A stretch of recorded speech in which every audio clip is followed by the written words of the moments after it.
नमस्कार। समानता के मूल्यों के लिए प्रतिबद्ध विदुष बैटन फेसबुक पेज में आप सभी का बहुत-बहुत स्वागत है। उजास मायनों का इन सर्च ऑफ मीनिंग के 11वें एपिसोड में आज हम बात कर रहे हैं हम सभी की प्रिय लेखिका मन्नू भंडारी के जीवन और सृजन कर्म के बारे में।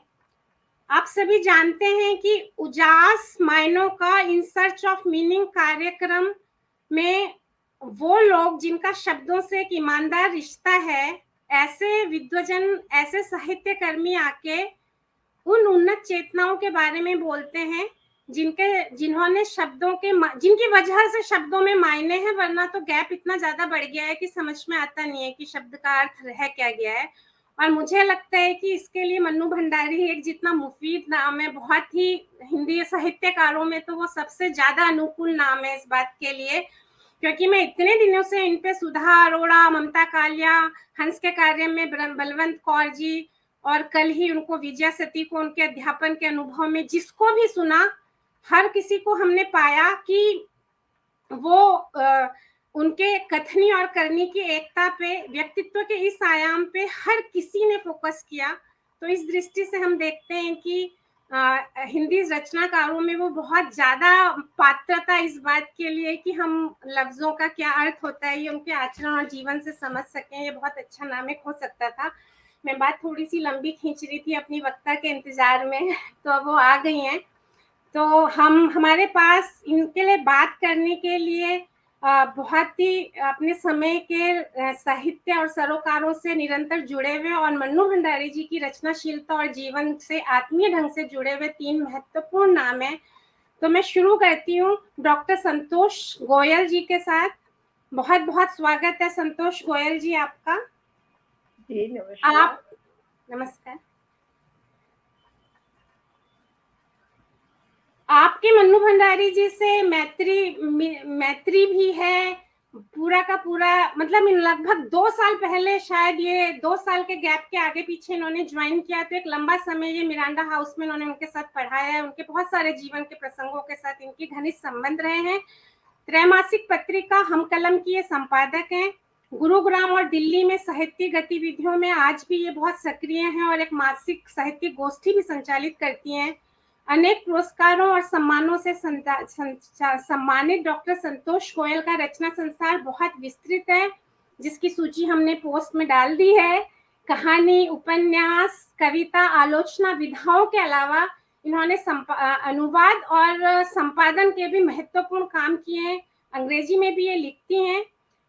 और डॉक्टर कमलेश सचदेव ने उनके पूरे सृजन कर्म पे किताब संपादित की है। तो 450 पेज में इतने महत्वपूर्ण लोगों ने इनके काम पे लिखा है। बहुत बहुत स्वागत है संतोष गोयल जी आपका। हमारे दूसरे वक्ता हैं राजा राम भादु जी। ये वरिष्ठ आलोचक और संपादक के तौर पे हिंदी साहित्य में बहुत समादृत है। नमस्कार राजा राम जी, बहुत बहुत स्वागत है आपका। मगर इन्होंने अन्य विधाओं में भी इनका लेखन बहुत मिलता है। एक तो इनकी कविता काव्य संकलन है जीवन ही कुछ ऐसा है, स्वयं के विरुद्ध इनकी कविता डायरी है। शिक्षा विमर्श पे ये करीब 5 पुस्तकें लिख चुके हैं। संस्कृति पर आधारित इनकी 4 किताबें आ चुकी हैं और 5वीं पुस्तक सांस्कृतिक बहुलतावाद जल्द ही हमारे सामने होगी। तो वैसे मैं इनका परिचय जो रहता है बायोडाटा में वो तो सारा मैं दे चुकी हूँ। मैं उस तरीके से भी परिचय दे रही हूँ कि मेरा क्या सामना बना। तो मैं इनको प्रतिष्ठित पत्र पत्रिकाओं में पढ़ती रहती हूँ। जैसे अभी हाल ही में इन्होंने उन पे भी लिखा है शमशेर की कविताओं पे। तो मुझे इनकी जेंडर संवेदी अप्रोच दिखती थी। इनकी भाषा में एक हल्का सा एक तरलता थी कि जहाँ पे एक नई दृष्टि को समावेश कर दिया। इस उससे मैं इनको आगे पढ़ने लगी। तो धीरे धीरे मालूम चला कि इनकी जो मुख्य दृष्टि है वो सब ऑल्टर्न दृष्टि से पूरे साहित्य और समाज को ये देखते हैं। इस तरह अनकही और अनकही या कम सुनी आवाजों का उत्खनन करके साहित्य को एक तरीके से समृद्ध कर रहे हैं। तो मैं बहुत बहुत स्वागत करती हूँ आपका। तीसरी वक्ता हमारे साथ है, मिरांडा हाउस में लगभग 18-19 साल से पढ़ा रही हैं, बलवंत कौर जी। इनका इनका भी कई क्षेत्रों में। नमस्कार बलवंत जी, बहुत बहुत स्वागत है नमस्ते। आपका। नमस्ते मैम, गोयल मैम नमस्ते, सर नमस्ते। नमस्कार। नमस्ते बलवंत जी। संतोष गोयल जी ने पढ़ाया है बलवंत कौर जी को। हाँ, बलवंत कौर मेरी जी गुरु रही हैं। तो ये उस कॉलेज में ये पढ़ी है मिरांडा हाउस में, जहाँ की मन्नू भंडारी जहाँ की अध्यापक रही हैं, और उसी कॉलेज में ये पिछले 19 साल से पढ़ा भी रही हैं। और हंस में उन्होंने 10 साल तक काम किया। उस दौरान भी कई तरह से मुलाकातें, मन्नू भंडारी के विभिन्न आयामों से इनका इस तरीके से जुड़ाव रहा। हिंदी के अतिरिक्त इन्होंने उर्दू, पंजाबी भाषा, साहित्य और शास्त्रीय संगीत का भी बहुत अध्ययन किया है। शास्त्रीय संगीत का जो इनका अध्ययन है उससे तो मेरा कोई वास्ता नहीं जुड़ा कि मैंने कोई लाभ उठाया हो, बड़ी जो उर्दू और पंजाबी साहित्य की में इनकी जो गति है उसका फायदा हम लोग लगातार उठाते रहे हैं। उसने हिंदी साहित्य को बहुत समृद्ध किया है। एक तो भाषा, इनका जो लेखन का जो भाषाई मिजाज है उसमें भी एक समावेशिता है, और पंजाबी और उर्दू साहित्य के इतने नगीने ये हिंदी साहित्य को लाके उसको समृद्ध करती रही हैं। और बहुत बड़ा एक अभाव हिंदी साहित्य का हम कह सकते हैं कि भरने में इनका महत्वपूर्ण योगदान है, क्योंकि जैसा कहा जाता है विभाजन वगैरह इन विषयों में हिंदी में इतना लिखा जाना चाहिए था, वो नहीं लिखा गया। आजकल ये विभाजन से जुड़े भारतीय साहित्य और हिंदी में स्त्री आलोचकों के योगदान पर अध्ययन और लेखन के काम में लगी हुई हैं। और ये दोनों ही वो क्षेत्र हैं जो हिंदी साहित्य में एक बहुत बड़ी खाई को पाटने वाले काम है, क्योंकि विभाजन की भी अक्सर ये शिकायत रहती है कि इतनी कम किताबें उस पर लिखी गई हैं। साहित्य सामाजिक राजनीतिक आंदोलनों से लगातार ये जुड़ी रहती हैं। हाल ही में इनकी एक किताब विभास वर्मा और बलवंत कौर जी द्वारा एक संपादित पुस्तक किसान आंदोलन लहर भी संघर्ष भी जश्न भी नवारुण प्रकाशन से आई है। पुस्तक का बहुत सुंदर कवर मिरांडा ही हाउस में पढ़ने वाली अपराजिता शर्मा जी ने बनाया है। उनको याद करने का तो मैं मौका नहीं चूक सकती थी इस समय। बहुत ही सुंदर वो कवर भी है। और इस किताब में किसानों की समस्या, आंदोलनों के विविध पक्षों पे बहुत महत्वपूर्ण लेख हैं। उनके विविध कोणों से उसको देखा गया है। और एक महत्वपूर्ण कोण ये भी है कि पुस्तक को पढ़ने के बाद जब आप किसान शब्द बोलेंगे तो उसमें आपके मन में स्त्री और पुरुष दोनों की छवियां रहेंगी। दूसरी भाषा में स्त्री किसानों के भूमिका को भी उस किताब में उभारा गया है। मैं एक बार फिर आप तीनों का बहुत बहुत स्वागत करती हूँ। और आपसे भी राय लेते हुए मैं पूछ रही हूँ, सारे जितने भी हमारे साथ दर्शक और सब जुड़े हुए हैं विद्वजन, मैं आप सबका बहुत स्वागत करती हूँ। कुछ लोग हैं जो आपको सुनने के लिए बहुत ज़्यादा इच्छुक थे, मगर आज वो यूजीसी के या तो इन्विजिलेशन में बिजी हैं या पेपर देने में। जिस बात की मुझे अगर याद होता कि पेपर की मैच कर रही है तो शायद मैं इसको एक आध दिन आगे पीछे करती। बहरहाल वो बाद में देख लेंगे। तो राजा राम जी, मैं सोचती हूँ कि आप तो मुख्य रूप से रचनाशीलता पे उनके बोलने वाले हैं, तो हम संतोष राय जी और बलवंत जी से शुरू करते हैं कि वो मन्नू भंडारी का परिचय देते हुए थोड़ा सा उनके अध्यापन और अन्य आयामों से जुड़े हुए अनुभव हमारे साथ साझा करेंगे। तो वहां से हम शुरू करते हैं। और मैं संतोष जी, आपको बुलाने से पहले मैं ये बताना चाहूंगी कि इस कार्यक्रम के एक मिजाज है कि मैं वक्ताओं का एक छोटा सा दिया जितना ही टाइम मेरे पास होता है उतनी रोशनी से उनका परिचय करती हूँ, और हमारा जो मुख्य शख्स है जिस पे हम बात करने जा रहे हैं उनका आप करते हैं। तो मैंने उनका परिचय नहीं दिया है, तो आप मुख्यतः तो आप वही बताएंगी जो आपके साथ उनके साथ जुड़े हुए प्रसंग जो हैं, बट थोड़ा सा आप और बलवंत जी परिचय देते हुए अपनी बात कह दीजिएगा, क्योंकि मैंने उनके बारे में कुछ कहा नहीं है। तो संतोष जी, मैं बहुत आदर के साथ फिर से आपका स्वागत करते हुए आप थोड़ा सा कुछ रखिए उनके बारे में, अपने जो भी आपके विचार हैं।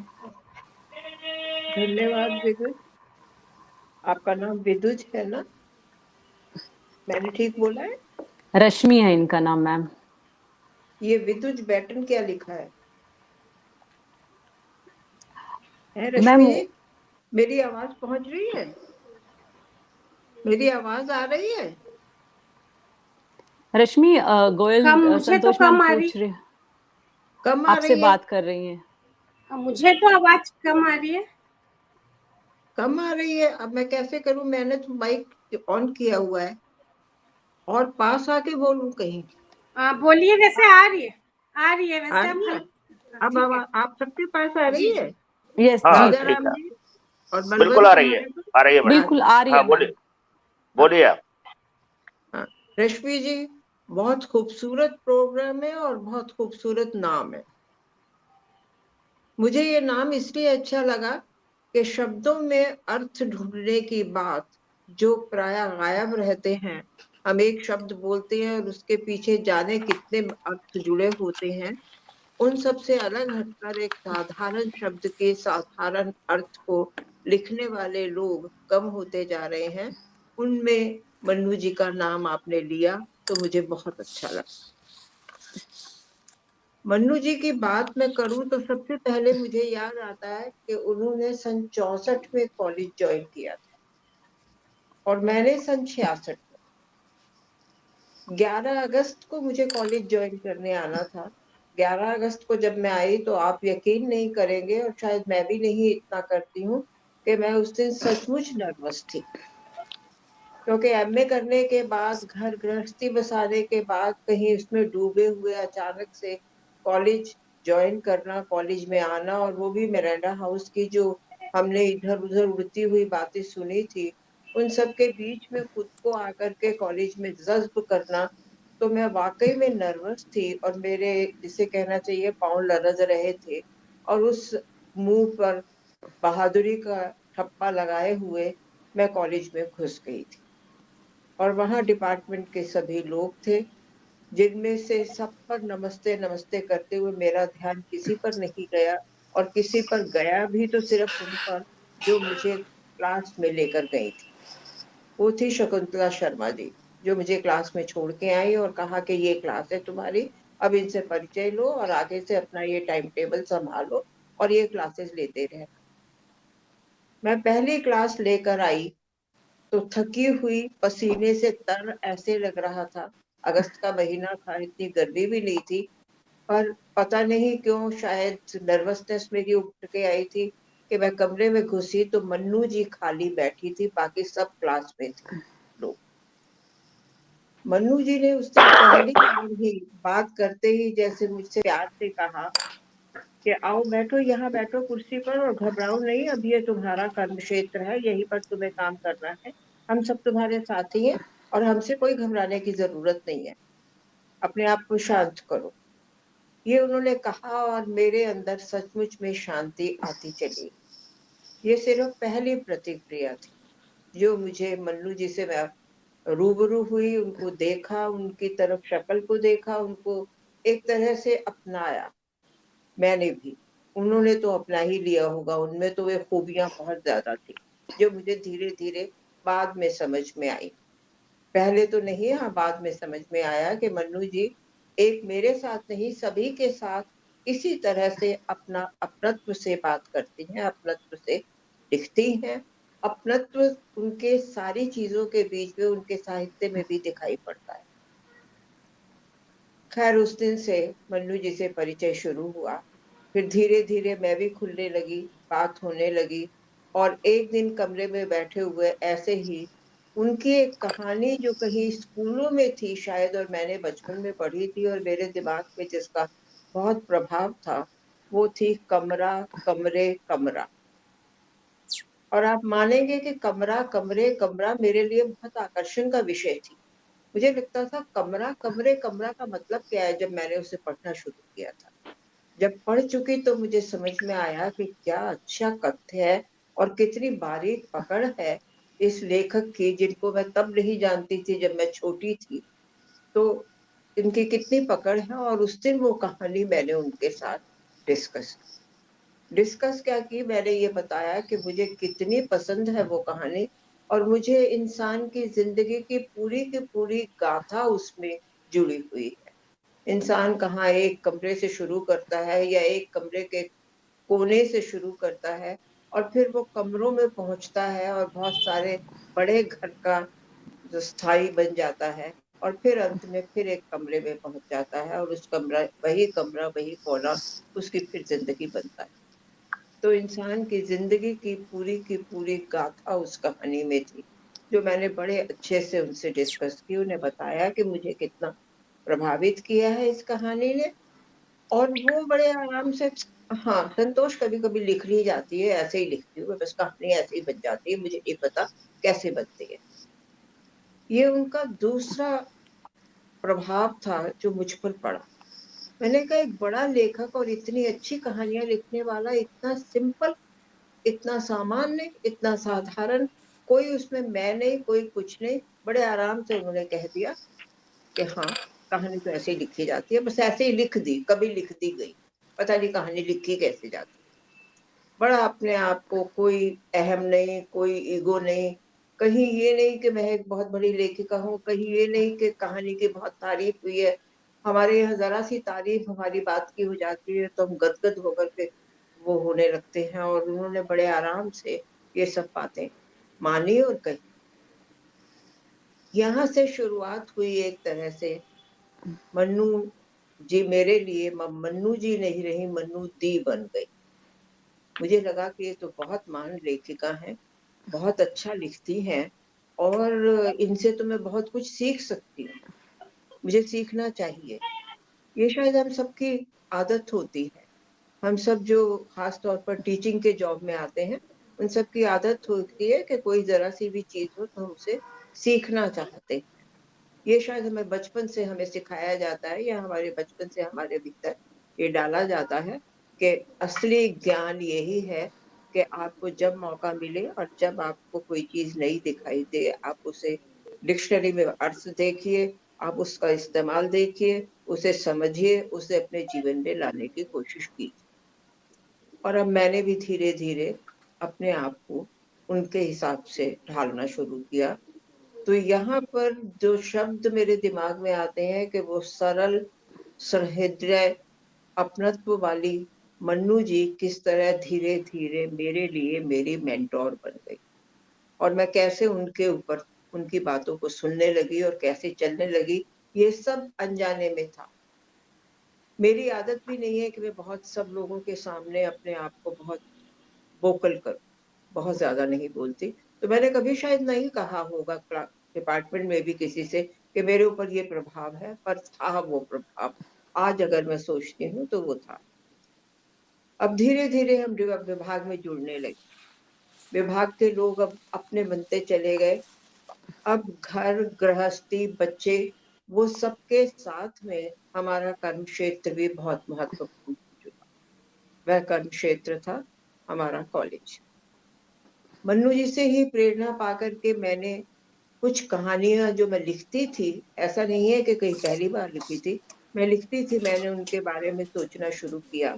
क्योंकि मैंने कभी ज़िंदगी में नहीं सोचा था कि मुझे भी लेखक बनना है, या मैं लेखक बनना चाहती हूँ, या मैं कहानी लिखना चाहती हूँ, या मैं उपन्यास लिखना चाहती हूँ।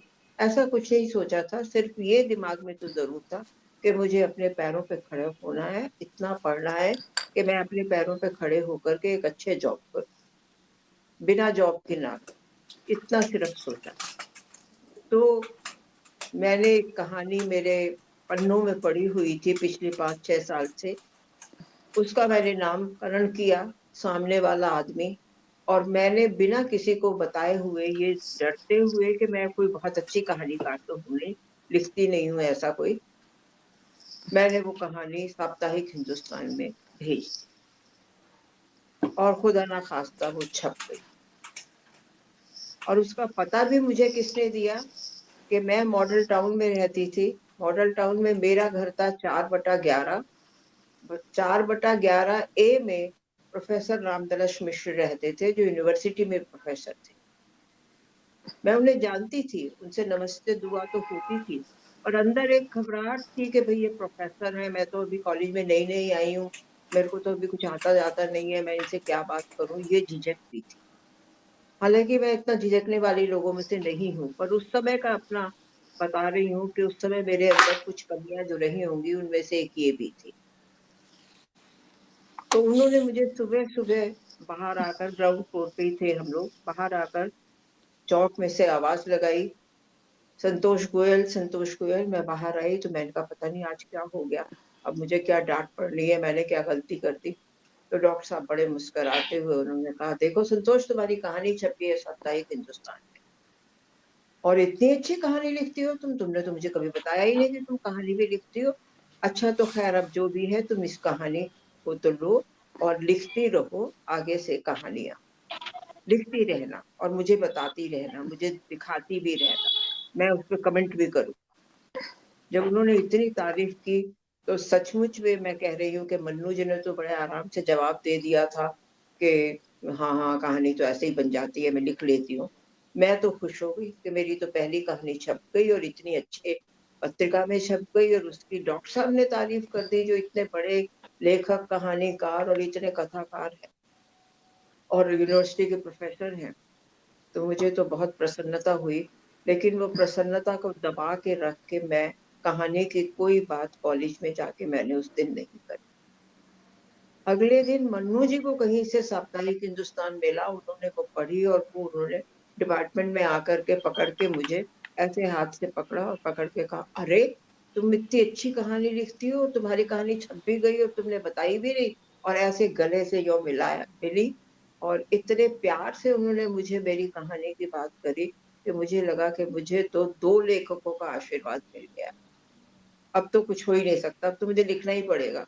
अब तो मुझे इनके आशीर्वाद को पूरा करने के लिए लिखना पड़ेगा, और इस प्रकार मैं कहानी लिखने लगी। इस प्रकार शायद मैं लेखक बन गई। तो मैं इसका श्रेय भी मन्नू जी को ही दूंगी कि उन्होंने भी मुझे, और रामदास मिश्र ने भी मुझे कहानीकार बना दिया, या मैं बन गई, मुझे नहीं पता। क्या मैं बोलती चली जाऊं? किसी और से नहीं बात करनी है आपको? आवाज नहीं आ रही आपकी? रश्मि, आपकी आवाज नहीं आ रही। हाँ जी, धन्यवाद संतोष जी, जो आपने अनुभव शेयर किए। बहुत अच्छा, अच्छे हमें पता चले कि एक कलीग के तौर पे भी वो कैसे थी। तो एक राउंड दोनों को भी सुन के फिर दोबारा आपके पास आते हैं। जी बलवंत जी। जी। अभी गोयल मैम ने मनु जी के व्यक्तित्व के कई पक्षों पर रोशनी डाली। हालांकि गोयल मैम का जितना संपर्क उनके साथ रहा होगा, शायद मेरा उतना लंबा नहीं है, क्योंकि मैं मिरांडा हाउस में पढ़ी जरूर हूँ, लेकिन मन्नू जी की विधिवत स्टूडेंट कभी नहीं रही, क्योंकि जब मैंने वहां पर एडमिशन लिया था तब तक मन्नू जी रिटायर हो चुकी थी। तो यूं कहा जा सकता है कि मन्नू जी के लेखन के रूप से तो मेरा पहले से परिचय था। उनकी कहानियां, मैं हार गई जो शायद सबसे पहले आई थी और वो बाद में एक संग्रह के नाम से भी आई, वो सब मैं पढ़ चुकी थी स्कूल में। तो बात यह है कि मन्नू जी से परिचय से पहले मन्नू जी की ख्याति से मेरा परिचय हो गया था। मैं जिस कॉलेज में गई, शायद वहाँ की हवाओं में ही कुछ था, या उस विभाग का हिस्सा होने के कारण वहाँ के गलियारों में, वहाँ की हवाओं में, दीवारों में अक्सर उनके चर्चे होते रहते थे।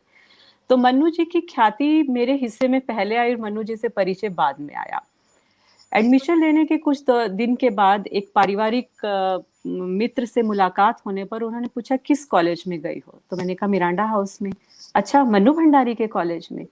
तो मुझे ये सुन के बहुत आश्चर्य हुआ, क्योंकि होता क्या है कि एक टीचर और कॉलेज का संबंध उसके विद्यार्थियों के साथ तो जुड़ता है, पर एक लेखक एक टीचर के नाम से कॉलेज को जोड़कर देखा जाए, ऐसा बहुत कम होता है। तो उस दिन जिस गर्व की अनुभूति मुझे हुई, वो शायद बहुत सालों तक बनी रही, और वो गर्व बढ़ता ही चला गया, क्योंकि लगातार विभाग में जैसे गोयल मैम बैठी हैं और उनके साथ मुझे पढ़ाने का भी मौका मिला, तो उनकी जो बातें थी, उनका जो अध्यापन का तरीका था, कि कक्षा जो होती है वो केवल सिलेबस तक सीमित नहीं होती है, उसको कैसे बाहर लाना है, स्टूडेंट्स के बीच में कैसे जाकर उनको और सामाजिक और राजनीतिक रूप से सजग करना है, एक बेहतर नागरिक की भूमिका में लेकर आना है, हमें ये भी देखना है। इसके बाद अर्चना वर्मा जी के मार्फत मेरा मन्नू जी से मेरी मुलाकातें हुई, एक लंबी मुलाकातें हुई, और लगातार उनसे काफी मेरा मिलना जुलना हुआ। और मिरांडा हाउस का होने के कारण उनका स्नेह भी कुछ ज्यादा ही मिला मुझे। उनकी किताब कथा पटकथा जो है 2003 के आसपास आई थी, उससे भी मुझे जुड़ने का मौका मिला। उन पर जो साहित्य अकेडमी ने फिल्म बनाई थी, उसको भी देखने का मौका मिला। तो ये अलग अलग पक्षों के साथ जो मैंने उनको देखा, समझा, जाना, तो एक जिसने जीवन को देखने का नजरिया, राजन जी के मैं ज्यादा करीब रही लेकिन मन्नू जी मुझे हमेशा आकर्षित करती रही। उनकी जो सहजता है जिसका जिक्र गोयल मैम ने भी किया, वो इतनी सहज थी कि कब आप उनसे मुतासिर हो जाते, आप उनसे अपने मन की बात करने लगते, और उन बातचीत में कब वो आपको जीने का भी और साहित्य पढ़ने का भी सलीका दे जाती थी, ये आपको पता ही नहीं चलता था। तो एक ऐसा नहीं था कि कोई वो बहुत आदर्श लेकर चलती थी, नहीं, वो बहुत अनुभवी थी और वो जानती थी कि सिर्फ आदर्शों से काम नहीं चलता, जीवन में जो स्थितियां सामने हैं हमें उनके हिसाब से भी चलना है। और उनका स्नेह का ये स्थिति थी कि हम सब जानते हैं कि दिल्ली विश्वविद्यालय की अपनी एक राजनीति रहती है। निर्मला जी उनकी बहुत करीबी मित्र रही हैं, डॉक्टर निर्मला जैन। एक बार मनु जी की किताब कथा पटकथा पर बातचीत करते समय, उनके घर पर काम करते समय निर्मला जी थी, और निर्मला जी उस समय तक मुझे नहीं जानती थी। तो उन्होंने आदतन यूनिवर्सिटी के हिसाब से कौन हो, किसकी स्टूडेंट हो, इस तरह की बातचीत शुरू की, और मैं बिल्कुल घबरा गई कि मुझे लगा कि मैं किस दुनिया में आ गई हूँ और मुझे नहीं पता कि मुझे क्या करना है। लेकिन मनु जी ने जिस स्नेह के साथ निर्मला जी को भी टोका और जिस अपनत्व के साथ मुझे सहारा दिया, वो देखने लायक था कि निर्मला जी क्यों बच्ची को आप डरा रही हैं, ये मेरी स्टूडेंट है, मेरे कॉलेज से आई है। ये जो संबंध था कि नहीं, कहीं भी आपको प्रोटेक्ट करना है, अनजान को भी प्रोटेक्ट करना है, लेकिन अपनी दोस्ती को भी उन्होंने बरकरार रखा है। ऐसा नहीं कि निर्मला जी से उन्होंने कोई बहस या वो सब की। तो मन्नू जी का अपना एक, जिसे ममत्व वाला भाव कहते हैं, अपनत्व वाला भाव कहते हैं, वो लगातार मुझे देखने को मिलता रहा। इसी तरह से एक अरुण कौल उनके लिए साहित्य अकेडमी की फिल्म बना रहे थे, और उसमें कुछ निजी प्रसंगों को लेकर बातचीत थी।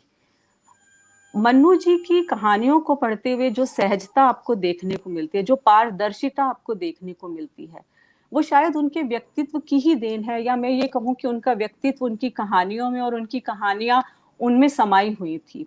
क्योंकि जिस सहजता के साथ और सरलता के साथ उन्होंने अपने उन व्यक्तिगत संबंधों को प्रकट किया और उस पर टिप्पणी की, जिस गरिमा के साथ, वो बहुत कम लोग हैं साहित्य में जो इस तरह से कर सकते हैं। तो इस तरह से उनसे लगातार मेरी मुलाकातें चलती रही, और उनको देखने का, समझने का, अंतिम मेरी मुलाकात उनसे हंस के दफ्तर में हुई थी, और वो लगातार इस बात से जूझ रही थी कि मैं लिख नहीं पा रही हूँ, कि किसी एक लेखक के लिए ये सबसे बड़ा दर्द होता है कि वो लिख नहीं पा रहा है। राजेंद्र जी तो लिखने का, ना लिखने के कारण लिख के लिखने की बात करते थे, तो वो लगातार, लेकिन वो ये कहती थी कि जिस दिन मैंने लिखा दुनिया देखेगी कि मैं क्या लिखती। तो हमने हंसते हुए कहा, दुनिया तो देख ही रही है, आपने इतना अच्छा लिखा है कि उसके मयार का बहुत मुश्किल है, आप अभी भी जो लिखेंगी वो दुनिया देखेगी। लेकिन ऐसा नहीं है कि आपने ऐसा नहीं लिखा।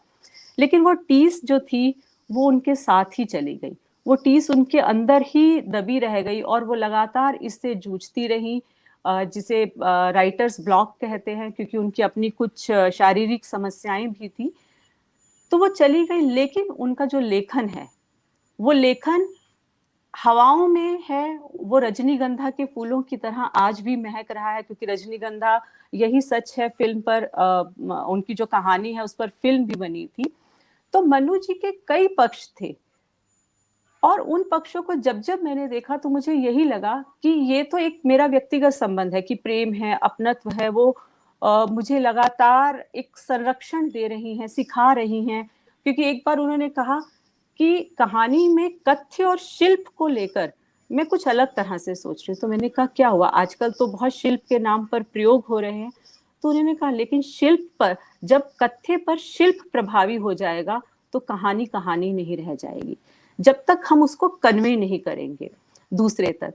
तो शिल्प और कथ्य के बीच में जो सामंजस्य होना चाहिए, जो संतुलन होना चाहिए, तो ये छोटी सी आपसी बातचीत थी जिसमें उन्होंने कहानी पढ़ने के गुर या कहानी समझने के गुर हमें दे दिए थे।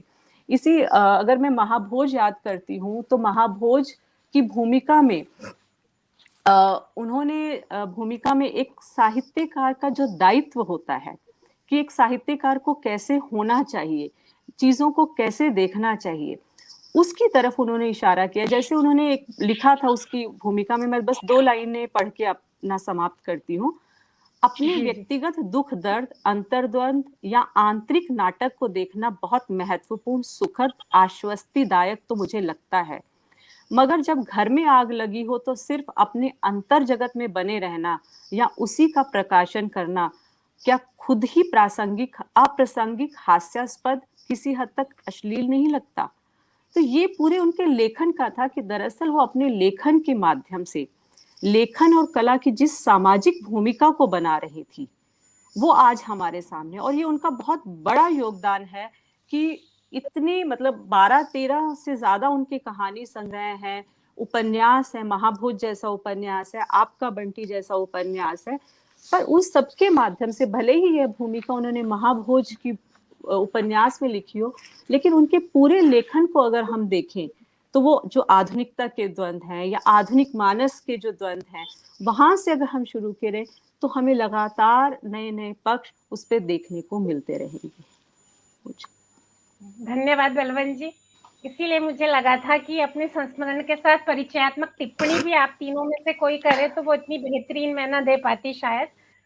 तो उन्होंने अपने कॉलेज के गलियारों में तो वो आज भी उनकी खुशबुएं तैरती होंगी, उनके क्या क्या जिक्र होते हैं और क्या आयाम होते हैं वो हम दोनों आपसे सुनेंगे। आपने उनके व्यक्तित्व पर उनकी नजर डाली।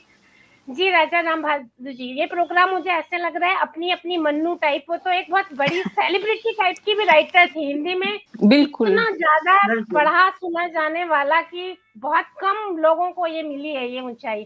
तो राजा राम बहादुर जी की मन्नू देखते हैं कि उन्हें कहाँ से, उनको उनके उजास का कौन सा टुकड़ा और कहाँ और कैसे मिला। जी मैं कॉफी पी रही हूँ, आप लोगों से नहीं पूछा है। हाँ नहीं, आप पीते रहिए। देखिए, सबसे पहले तो मुझे इस प्रोग्राम की बिड्डूज बैटन, इसकी संकल्पना ही बहुत अच्छी लगी है। कि जिस तरह से गंभीर और सहज संकल्पना की है आपने, आज का जो संवाद मैं अभी तक सुन रहा हूँ वो भी उसी तरह का है, उतना ही गंभीर, उतना ही सहज। देखिए, ये तो मैं खुद भी उत्सुकता थी जब आपने बताया कि 2 इस तरह के लोग बरंडा हाउस से जुड़े हुए आने वाले हैं, जो मन्नू जी के साथ, जैसे कहते हैं ना कि हमने फ्राक को, बिल्कुल हमने फ्राक को देखा था। तो जिन लोगों ने मन्नू जी को इतने नजदीक से देखा है, ऐसे लोगों को, तो मेरी तो खुद बोलने से ज्यादा असल में उत्सुकता तो इन दोनों को सुनने की रही है, और वो बहुत अच्छी शुरुआत हुई है कि जिस तरह इन्होंने बताया है। तो मन्नू जी से जो है मेरी दूर की दुआ सलाम रही है, और मैंने उनको लेखन से ही जाना है मुझे तो। और ऐसा तो हिंदी साहित्य में कौन है जिसने राजेंद्र यादव और मन्नू भंडारी के किस्से नहीं सुने हो। अब उनमें कितना झूठ है, सच है, सब अपने विवेक के अनुसार उसको विश्लेषित करते रहते हैं, जानते परखते रहते हैं। पर मैंने बहुत, जैसे मैं तो हिंदी साहित्य का स्तर विद्यार्थी नहीं था, अंग्रेजी साहित्य का था, और मैंने कहा हिंदी साहित्य तो मैं अपने आप पढ़ लूंगा। तो बड़े सिलसिलेवार नई कहानी को पढ़ने की शुरुआत, और नई कहानीकार जो हम जानते हैं, जिस तरह से मुख्य तो ये जो तिगड़ी है नए कहानीकारों की वो है, उसके अलावा निर्मल वर्मा है, भीष्म साहनी है, और उसमें देखें कि महिलाओं में 3 लोग हैं, कृष्णा सोपती जी हैं, उषा प्रेमदा हैं, और मन्नू भंडारी है। तो मैं उस तरह तुलना नहीं करना चाहता था, मैं एक दृश्य आपके सामने रखना चाहता कि आप देखिए कि ये बहुत बड़ा हिंदी साहित्य में नई कहानी में, और ये इन 3 महिलाओं की सक्रिय उपस्थिति अपने आप में बहुत महत्वपूर्ण एक आयाम है। तो मुझे लगता है कि जैसे बातचीत हम लगातार, अब देखिए मन्नू जी पे कुछ विशेषांक वगैरह आए उनके जीवन में, लेकिन उस तरह का मूल्यांकन जिस तरह उनका होना चाहिए था, जो उनका कद था, उस तरह से नहीं हुआ है।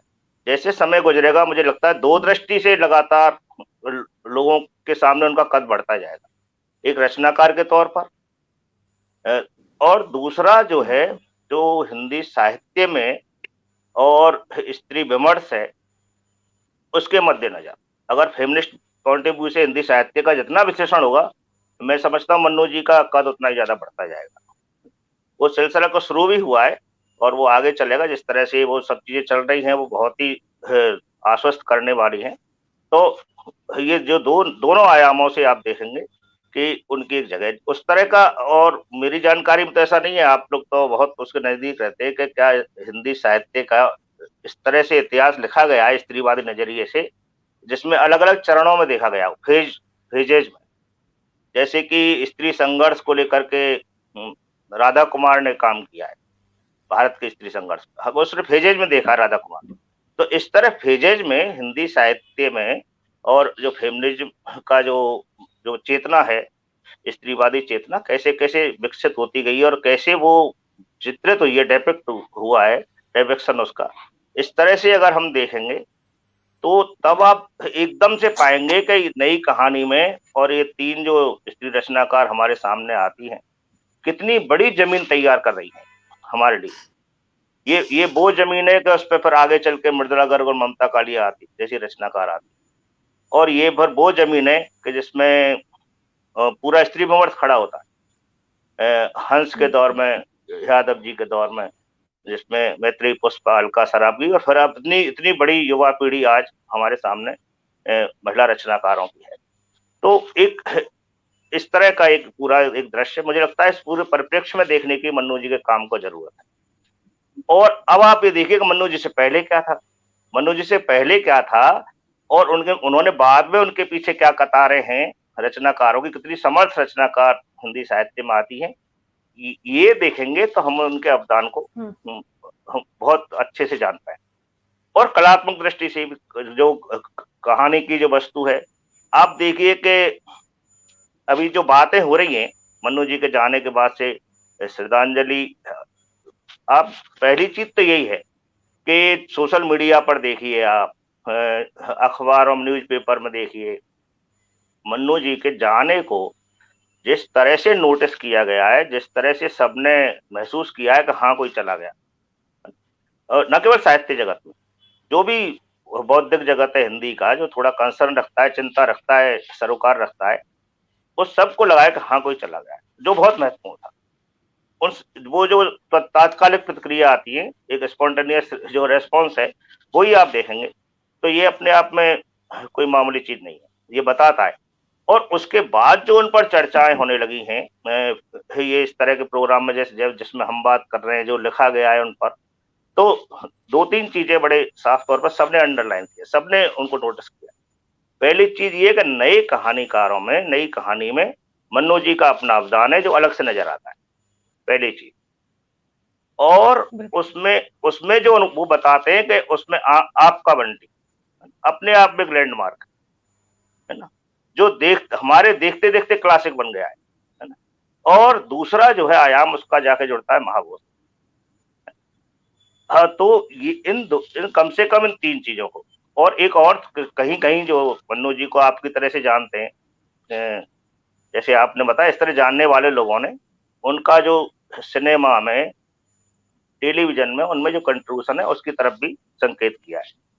तो अब आप वैसे भी तुलना कर करके देखेंगे तो, और जितना तुलना करेंगे उतना नई चीजें पता चलती है। जैसे कि एक चीज जो उस समय भी मन्नू जी के जीवन के समय में पहचान ली गई थी, जान लिया गया था, कि हम लोग जानते हैं कि एक सोचने वाली स्त्री, एक तो स्त्री का अपना व्यक्तित्व है, और व्यक्तित्व के माने कि उसमें वो स्वतंत्र होगा, और उसमें बौद्धिकता, मतलब एक सोचने वाली स्त्री। ये इस स्त्री का आगाज और मन्नू जी की रचना जगत में होता है। उनके जिस तरह पात्र आते हैं, और कहाँ से आते हैं वो, है ना, उससे पहले भी मिलते हैं, लेकिन उससे पहले जो पात्र हैं उनको मोटे तौर पर एलीट क्लास से आया हुआ मानते हैं या देखते हैं हम लोग, या कोई एक्सेप्शनल केस है। तो एक्सेप्शनल केस में ऐसे कि वो एक तरह से रचनाकार के मानस की उपज हैं, है ना। तो कई बार बहुत प्रभावी तरीके से उनका चित्रण हो गया है। इनके जो वो स्त्री पात्र हैं, वो बिल्कुल उस समय आप देखिए बनता हुआ मध्य वर्ग था, और मध्य वर्ग का जो बड़ा हिस्सा था वो निम्न मध्य वर्ग था। तो आप देखिए उनकी कहानियों की दुनिया में खास तौर से कि मध्य वर्गीय परिवार है और मध्य वर्गीय परिवार में एक लड़की पढ़ना चाहती है ना? वो पूरे घर वालों को कन्विंस करती है कि मैं पढ़ना चाहती हूँ और उसकी जो जद्दोजहद है, संघर्ष है ना? और घर वाले भी खलनायक नहीं है ना? घर में भी ऐसे लोग निकलते हैं जो वाकई पढ़ाना चाहते हैं, है ना? पर आप देखिए कि दिल्ली तो महानगर है, आप लोग दिल्ली को जानते हैं और शायद ये बलवंत जी थोड़ा पंजाब आती जाती रहती होंगी, संतोष जी भी इतना तो आते जाते कि हमारे जो छोटे शहर है ना उनके सब कॉलेज शहर से बाहर हैं, पता नहीं कैसे बनाए जाते हैं। अब थोड़े शहर फैल गया तो आ गए हैं शहर के अंदर, लेकिन ज्यादातर कॉलेज आप देखेंगे कि शहर के इस सिरे पर है या उस सिरे पर है, बाहर जाकर, क्योंकि शायद जमीन वमीन नहीं मिलती होगी, बड़ी बिल्डिंग होती होगी, एक बाद में कॉलेज खुले। तो आना जाना पढ़ना ये सब करना, एक स्वतंत्र स्त्री के रूप में व्यक्तित्व बनना, ये जो है एक सामान्य बात है ना? ये चरित्र उनके यहाँ लगातार आते और जैसे कि कहा गया है कि स्त्री का स्वतंत्र होना, उसका एक स्वतंत्र चेता होना पूरे समाज का जो ढांचा है, यथास्थिति उसको तोड़ता है, बदलता है।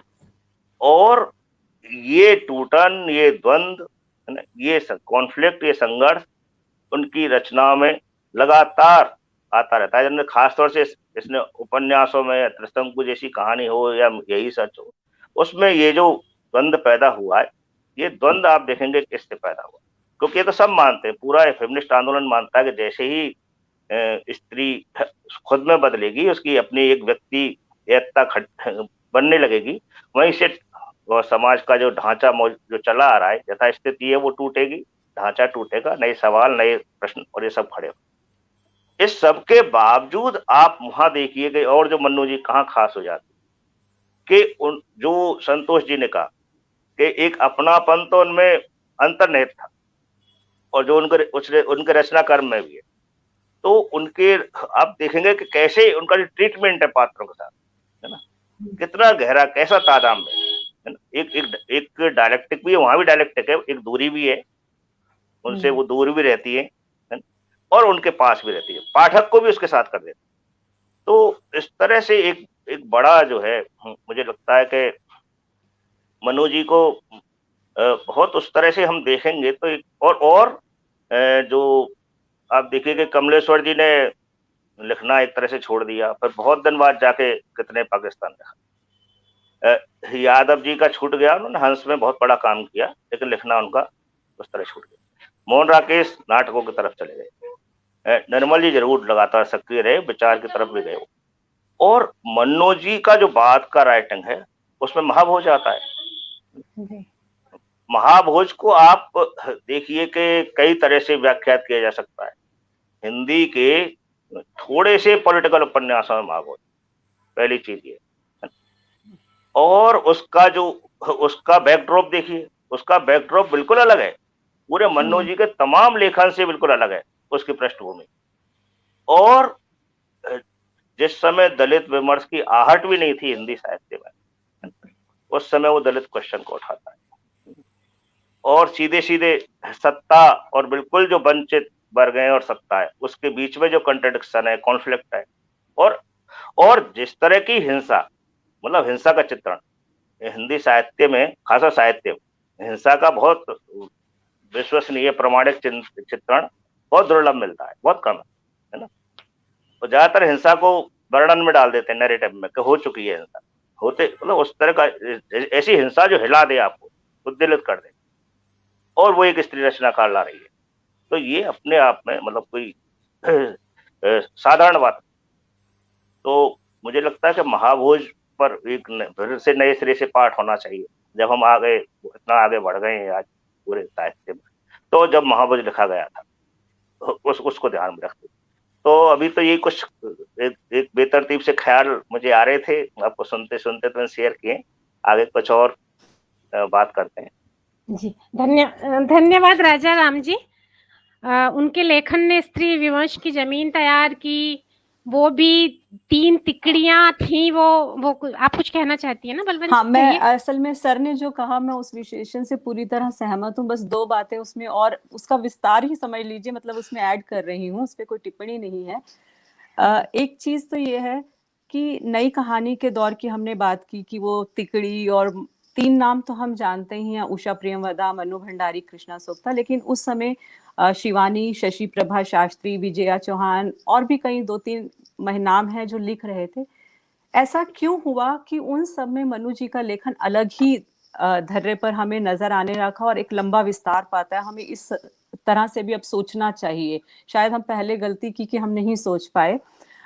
दूसरी बात यह है कि मध्यवर्गीय दायरे की जो बात सर ने की वो एकदम सही है। उन्होंने मध्यवर्गीय कोई दायरा तोड़ करनी, उस मध्यवर्गीय दायरे के भीतर स्त्री की अपनी समझ या स्त्री की अपनी चेतना कैसे बनती है, उस बनने की पूरी प्रक्रिया भी, चाहे वो त्रिशंकु कहानी के भीतर हो या कहीं और हो, वो देख सकते हैं। यही सच है में भी देख सकते हैं कैसे वो जो एक कश्मकश है, एक अपराध बोध मुक्त स्त्री, कहीं कोई गिल्ट नहीं है, तो एक नई स्त्री गढ़ी जा रही थी। और इन गढ़ी जा रही स्त्रियों में हमें ये देखना पड़ेगा कि नई कहानी आंदोलन में जो खासकर राजेंद्र यादव, मोहन राकेश या अन्य और जो पुरुष रचनाकारों की जो सीमाएं हैं, उन सीमाओं को आज तक उभारा नहीं गया, क्योंकि एक स्त्री दृष्टि से जो लिख रही थी वो उन सीमाओं को भी प्रस्तुत कर रही थी और उनको भी रेखांकित करने की जरूरत है। बस मुझे यही, सॉरी बीच में रोक के रश्मि नहीं आपको नहीं कहना था। नहीं, सॉरी की बिल्कुल बात नहीं है। ऐसे संतोष जी या किसी को भी बीच में कहना हो तो ये एक ऐसी ही बातचीत ही चाहते हैं हम, जीवंत बिल्कुल।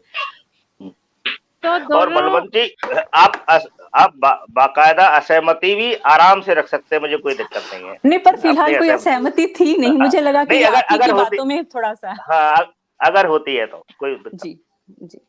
आपसे असहमति के लिए तो 2-4 घंटे आपको बोलना पड़ेगा, क्योंकि आप काफी हद तक नई दृष्टि को आत्मसात करने वाले पुरुष आलोचकों में से हैं। तो आपसे असहमति नहीं। आधे घंटे के अंदर तो नहीं मिलेगी। गहरे में है, नहीं, हम गहरे में हो सकती है कहीं। जी बाद में भी बात कर सकते हैं, यहाँ से जी जी असहमतियां जनरेट हो, पैदा हो और आगे संवाद चले, ये भी बहुत एक उपलब्धि होगी अपने। जी। तो राजा राम जी ने उनकी रचनाशीलता पे बोला। बस 1 मिनट संतोष जी, सिर्फ आधा मिनट में लूंगी। और उस पे जो भी एक आध बातें बोलनी थी वो बलवंत जी ने ऐड कर दी हैं, तो सब सुन ही रहे हैं। मैं सिर्फ यहाँ ध्यान दिलाऊंगी कि एक व्यक्ति है जो उनकी करनी, यानी कि उनके सृजन कर्म से जुड़ा हुआ उनके व्यक्तित्व को पकड़ता है। 2 लोग हैं जो सृजन कर्म के साथ उनकी करनी, यानी कि उनके आचरण से बहुत अच्छे से जुड़े हुए हैं। तो जब आप एक आईने की तरह, अगर हम एक आईना इनको माने, और उनका बहुत स्क्रीन एक जैसा है भी, शायद आईफोन से हैं दोनों, तो संतोष गोयल जी और बलवंत कौर का एक करनी वाला आईना और इसके साथ इनका रचना, दोनों को हम आसपास देखें तो देखिए कितनी सुंदर तस्वीर उभरती है। तो संतोष जी, हम चाहते हैं कि आप मन्नू भंडारी जी के साथ आपके और भी आयाम के जो प्रसंग जुड़े होंगे, कोई भी जो आप चाहें हमसे शेयर करें। जी।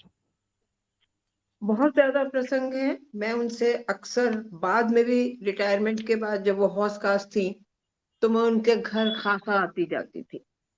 और होता ये था कि मुझे साउथ दिल्ली की तरफ जब भी थोड़ा सा आए तो उनको फोन किया, मन्नू जी आ जाऊं? वो कहती है हाँ आ जाओ संतोष, आ जाओ, खाना खाएंगे, आज मैंने पकौड़ी बनाई है, आज पकौड़ी खाएंगे। ये इस तरह के हमारी गप्पे हुआ करती थी। गप्पे नहीं होती थी, मन्नू जी गप्पे तो नहीं मारती थी। वो जब भी बात करती थी किसी ना किसी मुद्दे पर, किसी ना किसी खास बात पर। और एक सबसे बड़ी बात जो मैंने इस सारे में मैं अभी गौर कर रही थी, तो मन्नू जी को मैंने कभी ये नहीं सुना कि उन्होंने अपने किसी साथी की, किसी मित्र की, कोई उनके घर आने वाले लोग, किसी की कभी कोई बुराई की हो, ये मैंने उनके मुंह से कभी नहीं सुना। मतलब हम लोग फिर थोड़ी बहुत कोताही करते हैं इसमें, मैं मानती हूँ। हम 2 जने मिले, कहीं कॉलेज के लोग मिले आपस में, अच्छा उस दिन ये हुआ था, उसके साथ ये हो गया था, उसने ये कर दिया था, इस तरह की बातें करते हैं। जो मैंने मन्नू जी से सीखा कि हमें प्रशंसा तो करनी चाहिए। मन्नू जी से ही नहीं, मैंने विदेशों में भी ये सीखा। विदेशी लोगों को मैंने ये नोटिस किया है कि आपके घर में जो चीज अच्छी है वो उसे ही हाईलाइट करेंगे। और मन्नू जी की भी ये आदत थी कि जो चीज आपकी अच्छी है उसे हाईलाइट करेंगे, वो उसकी बात करेंगे। अपने सारे मित्रों में, कॉलेज के हों या कहीं के हों, यहाँ तक कि विद्यार्थियों के लिए भी बात करते हुए वो आकर के अगर कहेंगी, अरे भाई उसने तो इतना अच्छा लिखा है, कमाल ही कर दिया। कभी ये नहीं कहेंगे कि उसने खराब लिखा या स्टूडेंट्स अच्छे नहीं है। इसके अलावा मेरे पास 2 शब्द मेरे दिमाग में आते हैं। एक तो आता है निर्णयात्मक शक्ति और एक आता है उनकी निश्चयात्मक बुद्धि। 2 शब्द आते हैं। उनकी निर्णयात्मक शक्ति कमाल की थी। हालांकि वो 25 साल राजेंद्र यादव के साथ रही, लेकिन जिस दिन उन्होंने ये सोच लिया कि अब मुझे अलग रहना है, वो रही, बिना किसी शर्तों के, बिना किसी तकलीफ के। और मैंने उनका एक साक्षात्कार किया था, तो मैंने उनसे पूछा, मैंने कहा आप इतने साल साथ में रही है, अब अकेले रहना कैसे लगता है? तो उन्होंने मुझे उत्तर दिया, नहीं मुझे तो बहुत अच्छा लग रहा है, मैं तो अपनी स्वतंत्रता एंजॉय कर रही हूँ, बिल्कुल कोई अफसोस नहीं, निर्णय कर लिया तो कर लिया, और उस निर्णय पर निश्चय की मोहर लग गई तो लग गई। ये उनकी दोनों चीजें बहुत ज्यादा थी। और ये मैंने एक दिन और देखा। एक दिन ऐसे ही मुझे अपने कार का चाबी खो गई थी, तो मुझे उसमें दूसरा ताला लगवाना था, तो और वो मुझे इसी तरफ आना था, हौस-खास की तरफ, जो मारुति का वर्कशॉप था। तो मैंने गाड़ी वहां छोड़ी और 3 घंटे 4 घंटे मुझे वेट करना था। तो मैंने फिर एज यूजुअल अपनी दोस्ती के अंदर मन्नू जी को फोन कर दिया, मन्नू जी आ जाओ। उन्होंने एकदम से कहा, हाँ हाँ आ जाओ संतोष, जल्दी आ जाओ। मैंने कहा पता नहीं आज क्या हुआ जो मन्नू जी ने कहा है कि आ जाओ। तो खैर मैं चली गई। मैं अंदर दरवाजे पे खड़ी हुई तो वहां तो उनके यहाँ ना गद्दे बिछे होते थे जमीन पे, और गांव तकिए रखे हुए और काफी सारे वो, और छोटी कुर्सियां, ऊंची नहीं, छोटी वाली कुर्सियां रखी हुई जो सुतली से बुनी हुई होती है, वो रखी हुई होती थी। तो वहां पर 4 लोग बैठे हुए और मैं तो झिझक के वही रुक गई। मैंने कहा ये क्या हुआ, इन्होंने क्यों बुला लिया, इतने सारे लोग किधर आए हुए। मन्नू जी उठ के आई, कहती हैं चल चल अंदर चल, आ इंट्रोडक्शन देती हूँ। तो उन्होंने इंट्रोड्यूस कराया कि राजेंद्र यादव बैठे हुए थे, वासु जी बैठे हुए थे, जो कि रजनी, जो उन्होंने उनकी वो बनाई थी एपिसोड, वो थे, और रजनी के दोनों नायक और नायिका प्रिया तेंदुलकर और का उन्होंने इंट्रोड्यूस कराया कि ये सब लोग हैं। और फिर मुझे लेके आई रसोई में, कहती हैं जल्दी से कुछ बना दे, 1:30 बज रहा है और खाना कोई तैयार नहीं है, खाना क्या करूं, बाहर से मंगाऊं, क्या करूं? तो मैंने कहा अच्छा मन्नू जी सोचती हूँ, आप जाइए। वो चली गई। अब आधा घंटा हमारे पास, हमें खाना बनाना है, तो खैर हमने उसको तो छोड़िए किस्से को, कि मटर पुलाव बनाया, आलू की सब्जी छोंक दी, वो मसाले वाले आलू बनाए, टमाटर की चटनी बनाई, रायता बनाया और खाना वाना लगा दिया, दस्तरखान लगा दिया। अब वो दस्तरखान छोटा था या बड़ा था इस पर कोई बात नहीं हुई, सब चटकारे लेके खाते रहे और बहस उनकी एज यूजुअल चलती रही। बहस हो रही थी रजनी वाले एपिसोड की, और रजनी वाला एपिसोड बनना था वो टैक्सी वाले का, जो टैक्सी वाला इनका सबसे ज्यादा टीआरपी वाला जो एपिसोड था। और वो टैक्सी वाला एपिसोड भी मन्नू जी की अपनी महसूस की हुई घटना उनके साथ हुई थी, उस पर आधारित था।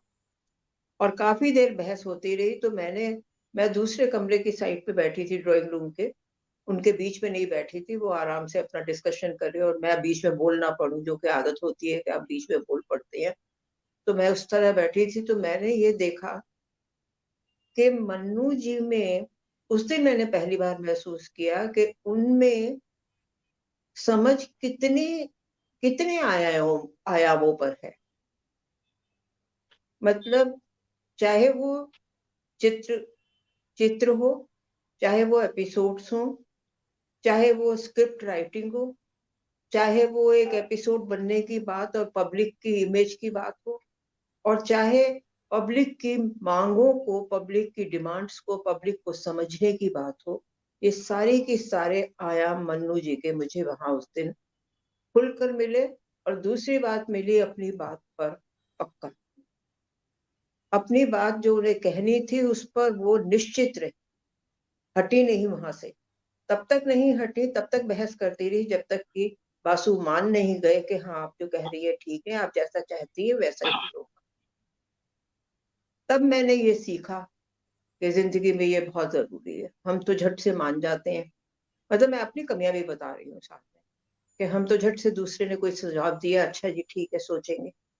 अब ये अलग बात है हम सोचते कितना और करते कितना, ये मैं नहीं कह रही हूँ, पर मन्नू जी से मैंने पहली बार ये चीज जानी कि इतने आयामों पर आप जिस भी हिस्से से जुड़ते हैं उसको जानना और डिटेल्स में जानना और उसकी समझ करना बहुत जरूरी है। महाभोज पर भी मैंने पूछा था उनसे, उसी साक्षात्कार में मैंने उनसे पूछा, मन्नू जी, अच्छा मन्नू जी को मैंने एक दिन उनके घर पे गई, मैं त्रिशंकु जब लिख रही थी वो, ये देखने के लिए कि त्रिशंकु का सीन क्या था। तो सामने की छत पर वो लड़कों का आना और टिंकू से मिलने की बात करना, ये सारी बातें ये देखने के लिए, जैसे मेरे अंदर भी उस समय छोटे थे तो एक उत्साह था ये देखने का कि कैसे लिखी जाती है कहानियां, कैसे दृश्य देखा जाता है, कैसे क्या किया जाता है। इस दृष्टि से मैं गई है वहां पर और खाना खाया फिर। तो मन्नू जी जिस तरह खाना परस रही थी, जिस तरह खाना खिला रही थी, जिस तरह वह टिंकू से बात कर रही थी, जो उनकी बेटी है रचना, उससे बात कर रही थी, उसमें जो प्यार था, जो ममत्व था और जो अतिथि सत्कार वाली चीज थी, तो मेरे मुंह से निकला, मैंने कहा मन्नू जी आप तो हाउसवाइफ है। छूटते, आप तो लेखक से ज्यादा हाउसवाइफ है। कहते हाँ, मैं पहले हाउसवाइफ हूँ बाद में कुछ और हूँ। मैंने कहा अच्छा। तो वो हाउस वाइफ वाली बात मैंने उन्हें कह दी थी। तो मुझे यहाँ आकर ये लगा कि जो हाउस वाइफ है उसने महाभोज कैसे लिखा होगा। तो मैंने उनसे प्रश्न पूछा कि आप जो है ऐसी कहानियां लिखती हैं जो बिल्कुल इंसानी साइकोलॉजी को एक तरह से समझती है और बहुत माइन्यूट चीजों को आप पकड़ती है, बारीक बारीक तथ्यों को पकड़ती है, बारीक बारीक स्तर पर बात को पकड़ती है, पहुंचती है, लिखती हैं और बिल्कुल अच्छी नॉर्मल भाषा में लिखती है। बन्नू जी जब कभी बात करते थे तो उनके हाथ बहुत चलते थे, ऐसे ऐसे चलते रहते थे उनके। तो मैंने कहा जैसे आप हाथ चलाती है ना अपने, उसी तरह की भाषा भी लिखती है आप। तो मैंने कहा आप ये सब करते थे, आपने महाभोज कैसे लिख लिया। तो उन्होंने बताया कि मैं बचपन में मेरे पिता के यहाँ बहुत सारे ये लोग आया करते थे जो उस समय आजादी की लड़ाई लड़ रहे थे और उनकी बहुत बातें होती थी, बहुत सा चर्चा होती थी और हम उन चाय के बहाने आते थे और वो सब बातें सुनते थे। तो एक तरह से उनके दिमाग में कहीं पॉलिटिकल बैकिंग भी थी, उस चीज की समझ भी थी। तो वो समझ कहीं उनके उस इंसिडेंट में काम आई जो बिहार का इंसिडेंट अखबार में आया था। ये सब अखबार में छपा था, ये खबर जो महाभोज की कहानी बनी और उसके बाद उसकी रिपोर्ट आई थी। उस सब से उन्हें जो अंदर तक वो सारी चीज हिला गई, उसको उन्होंने लिखा। यहाँ पर ये बता दूं कि वो उन्होंने 1 महीना कॉलेज के हॉस्टल की एक कमरा लेकर के वहां पर बैठकर लिखा था। और ये भी मेरे लिए बहुत आश्चर्य की बात थी, इसलिए कि घर, वो तो हाउसवाइफ थी मेरे हिसाब से, घर संभालती थी, बच्चे को घर छोड़ के आई थी। तो कैसे हुआ कि उनका घर और उनका बच्चा अलग हो गया और एक तीसरा खाना खुलकर आया जिस खाने में उनकी वो कहानी थी और उन्होंने उसे लिखा। क्योंकि मैं तो आज भी सोचूं जब तक मैं मेंटली बिल्कुल शांत नहीं होंगी मैं तो कुछ लिख नहीं पाऊंगी। तो मैंने कहा आपने ये कैसे किया, मैंने ये भी पूछा उनसे, आपने ये अलग अलग अलग खाने हैं क्या आपके, कि आपने उन दोनों को अलग करके बिठा दिया और एक को रख लिया और चलो भाई अब मैं यहाँ पर बैठी हूँ हॉस्टल में तो मैं लिखती हूँ। ये उनकी एक अलग खासियत थी। विशेषताएं बता रही हूँ मन्नू जी की कितनी है। एक और विशेषता बताती हूँ कि मैं कोई ऐसा तो नहीं थी कि उनकी कोई रिश्तेदार थी। 86 में मेरे हस्बैंड को कार्डियक अरेस्ट हुआ और वो एक्सपायर हो गए। मेरे 2 बच्चे थे छोटे और मैं कॉलेज जा रही थी पर डिप्रेशन में चलती चली जा रही थी। डिप्रेशन जब बहुत बढ़ गया होगा तो मन्नू जी ने नोटिस किया हो। एक दिन वो कहती है मैं तेरे साथ तेरे घर चलूंगी। मैंने कहा अच्छा ठीक है। वो 2 दिन मेरे पास आके रही और उन्होंने मुझे एक सेंटेंस कहा, पीछे मत देख, आगे देख, तेरे 2 बच्चे हैं, वही तुझे रोशनी देंगे। ये मेरे लिए एक डीप स्पिरिचुअल लाइन थी जो मुझे जिंदगी भर समझाती रही कि मुझे आगे देखना है, पीछे नहीं देखना, जो बीत गया सो बीत गया वाली बात। और फिर मेरा ध्यान बटाने के लिए उन्होंने मुझे राजस्थानी, एक वो बनती है ना प्लेट में बेसन को लस्सी में पका करके और उसे पतली सी लेयर थाली में जमाई जाती है और फिर उनको ऐसे ऐसे करके करते हैं, क्या बोलते हैं उसे, हांडवी या खांडवी, मुझे नहीं पता। राबड़ी राबड़ी हाँ जी, राबड़ी हाँ राबड़ी। जो भी बोलते हैं, वो बनाना सिखाया और ऐसे मुझे बताया कि खाने में जुट, रसोई जो है ना हमारा सबसे बड़ा ऑक्यूपेशनल थेरेपी है, ये उन्होंने बताया। मतलब मैंने जो कभी नहीं सोचा था वो उन्होंने मुझे बातें बताई। ये शब्द उन्हीं का है, ये रसोई जो है ना थेरेपी है, ये थेरेपी कर तू, बच्चों को ये बना बना के खिला, सब दिमाग ठीक हो जाएगा। इस तरह करके मेरा उन्होंने ये किया। तो सोचो कि मुझे क्या लगा, मुझे तो लगा मन्नू दी जो है मेरी दीदी नहीं है, मेरी तो सुरक्षा कवच है। उन्होंने तो मुझे बचा लिया, नहीं तो मैं मर ही जाती शायद। बच्चों की वजह से जिंदा तो हूं पर लेकिन फिर पता नहीं क्या होता, इतना डिप्रेशन में चली गई थी। किस किस बात को याद करूं, मेरे पास तो यादों का ढेर है, इतना ढेर कि मन्नू जी आप के जी कमरे में घुसी और बैठ करके वो अपनी सारी बात बता रही है और नई लिखने में बात बता रही है। और यहाँ तक कि उन्हें जब न्यूरैल्जिया हो गया था, जब उनके यहाँ पे दर्द होता था नसों में और वो बड़ी स्ट्रॉन्ग दवाइयां लेती थी, तो फोन पे भी बात हो रही है और हम मिले भी हैं, तो पूरा लंबा इतिहास भूगोल सुनाती थी वो सारा। आंख का ऑपरेशन हुआ तो आंख के अंदर इंजेक्शन लग रहे थे तो उसकी पूरी कथा, ये मुझे नहीं पता, मैं कोई डॉक्टर नहीं हूँ, इस वजह से मुझे सुनाती थी या इस वजह से सुनाती थी कि मेरा बेटा डॉक्टर है, कि अगर खुदा न खास्ता जरूरत पड़ी, जो एक बार चित्रा जी से भी बात हुई थी जब मुदगल साहब हॉस्पिटल में थे, जो चित्रा जी से बात हुई तो चित्रा जी से मैंने कहा कि वो उसमें थे एम्स में, ऑल इंडिया मेडिकल इंस्टीट्यूट में, तो मैंने उनसे कहा कि आप चिंता नहीं करिए, आपका बेटा वहां है। तो चित्रा जी को भी बात आज तक याद है, तो हो सकता है मन्नू जी को भी याद कि बेटा भी है। हालांकि वो उसकी हेल्प तो लेती थी, कोई और लेखक है उनकी बेटी भी डॉक्टर थी, उनकी भी हेल्प लेती थी। तो ये बात वो सारी पूरी लंबी कहानी, और मैं बड़े आराम से उनकी सुनती थी कि अच्छा आंख में ये हो गया, फिर आंख का ये बल बढ़ गया, क्या चीज बढ़ गई, उसकी टेंशन बढ़ गई, फिर टेंशन के बाद वो दोबारा गई, और ऐसे 2 साल तक उनकी आंखों का इलाज चलता रहा। तो उन्होंने इतनी सारी बीमारी और जूझन के बाद फिर वो कहानी लिखी अपनी, एक कहानी यह भी जो उनकी आत्मकथा कही जाती है। कितनी सजग थी वो, ये तो मैंने उनसे सीखा कि बीमारी का कभी जिक्र नहीं करना चाहिए, अपने आप को भी नहीं बताना चाहिए कि तुम बीमार हो। मैं खुद अपने आप को भी नहीं बताती कि मैं बीमार हूँ, मुझसे लोग पूछते हैं कैसी हो, मैं कहती हूँ हाँ ठीक। क्या हुआ है, कुछ नहीं हुआ है, मेरे को नहीं पता मैं बीमार हूँ या नहीं, अगर हूँ भी तो ठीक है यार, सब बीमार होते हैं, कोई खास बात नहीं है। ये चीजें सब मन्नू जी की हैं। अब कोई इसको लेना चाहे, इसको पकड़ना चाहे, उनके बारे में जानना चाहे, तो सोच लीजिए कितना आयाम वाला व्यक्तित्व और कितनी अच्छी कहानियां और कितने सारे उनके मोड़ तोड़ जिंदगी के, उन सब के बीच में किस तरह वो उभर के आई है, तो मेरे लिए तो वो आदर्श।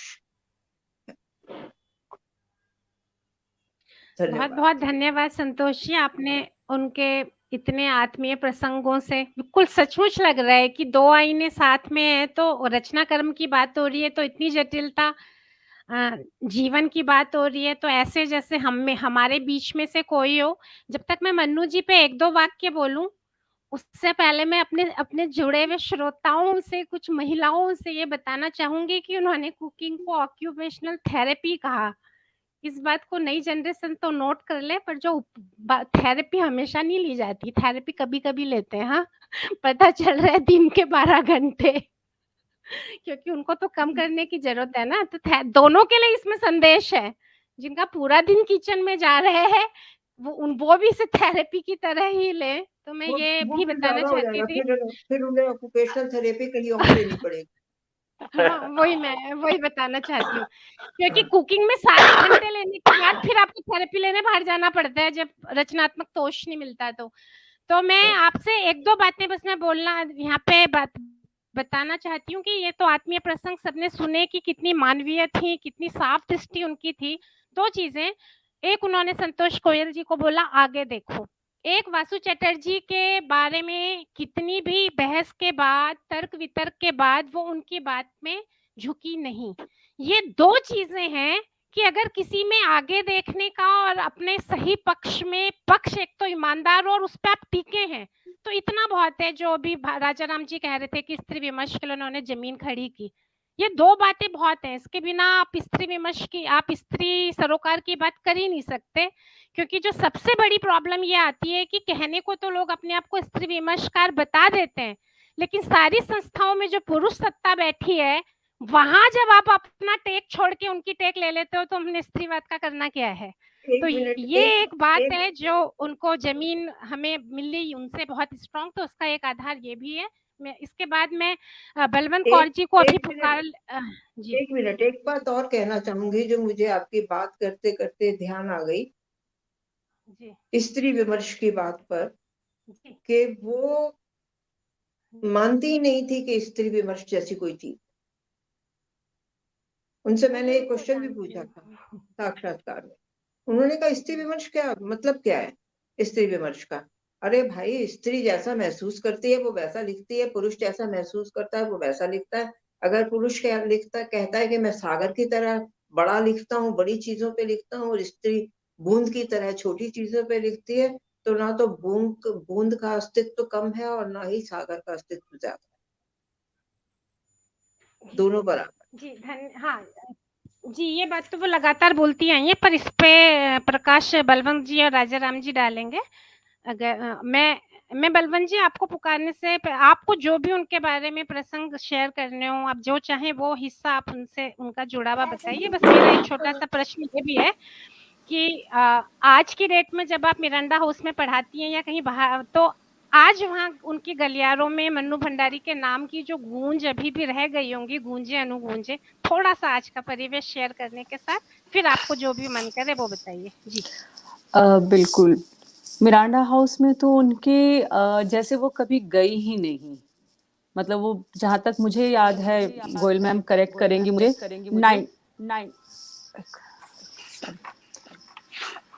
91 में शायद वो उन्होंने रिटायरमेंट ले ली थी। और उसके बाद से उनके चर्चे या उनकी बातचीत, उनका स्वभाव, उनकी टीचिंग, उनका स्टैंड लेना, खास तौर पर अभी कुछ दिन पहले उनके कॉलेज में उन पर एक स्मृति सभा थी।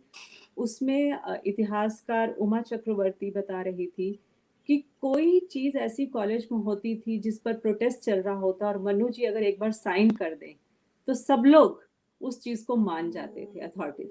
तो ये उनका कद था, और उस कद की, जिसे कहते हैं व्याख्या, या उस कद को आज भी याद किया जाता है। बहुत लोग उनको फॉलो करने की कोशिश करते हैं, लेकिन हम लोग शायद उस जैसा बन नहीं सकते।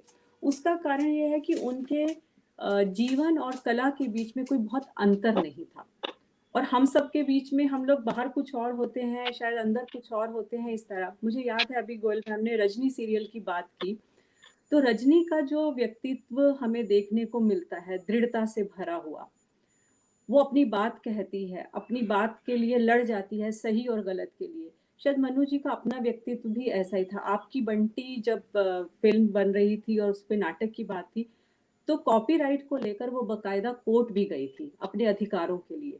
तो वो रजनी जितना अपने अधिकारों के लिए सजग थी, मनु जी भी अपने अधिकारों के लिए लगभग उतनी ही सजग थी, क्योंकि वह जानती थी सही और गलत क्या है, लेकिन वो ये भी जानती थी कि शालीनता के साथ सही और गलत को कैसे रखना है। तो मैं अगर उनको देखती हूँ, या मुझे लगता है कि किस तरह के, तो एक शालीन और दृढ़ व्यक्तित्व, शालीनता से भरपूर एक दृढ़ व्यक्तित्व की तरह से मैं उनको हमेशा याद करना चाहूंगी।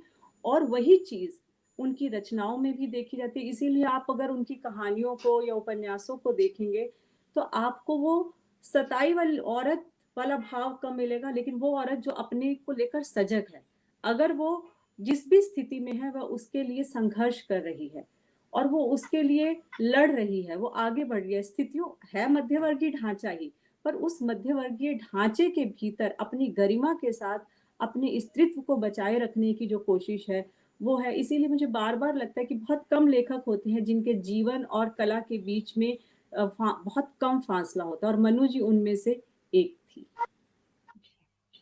और कोई, ये तो मेरा सवाल हुआ, और कोई प्रसंग आप साझा करना चाहें तो? कोई अभी तो बहुत व्यक्तित्व कुछ का? है, ऐसे तो बहुत सारे प्रसंग हैं जो मैं उनकी जी। रचनाओं के साथ जोड़कर देखती हूँ, पर मुझे लगता है शायद समय की थोड़ी सीमा है, तो सर भी बोलिए।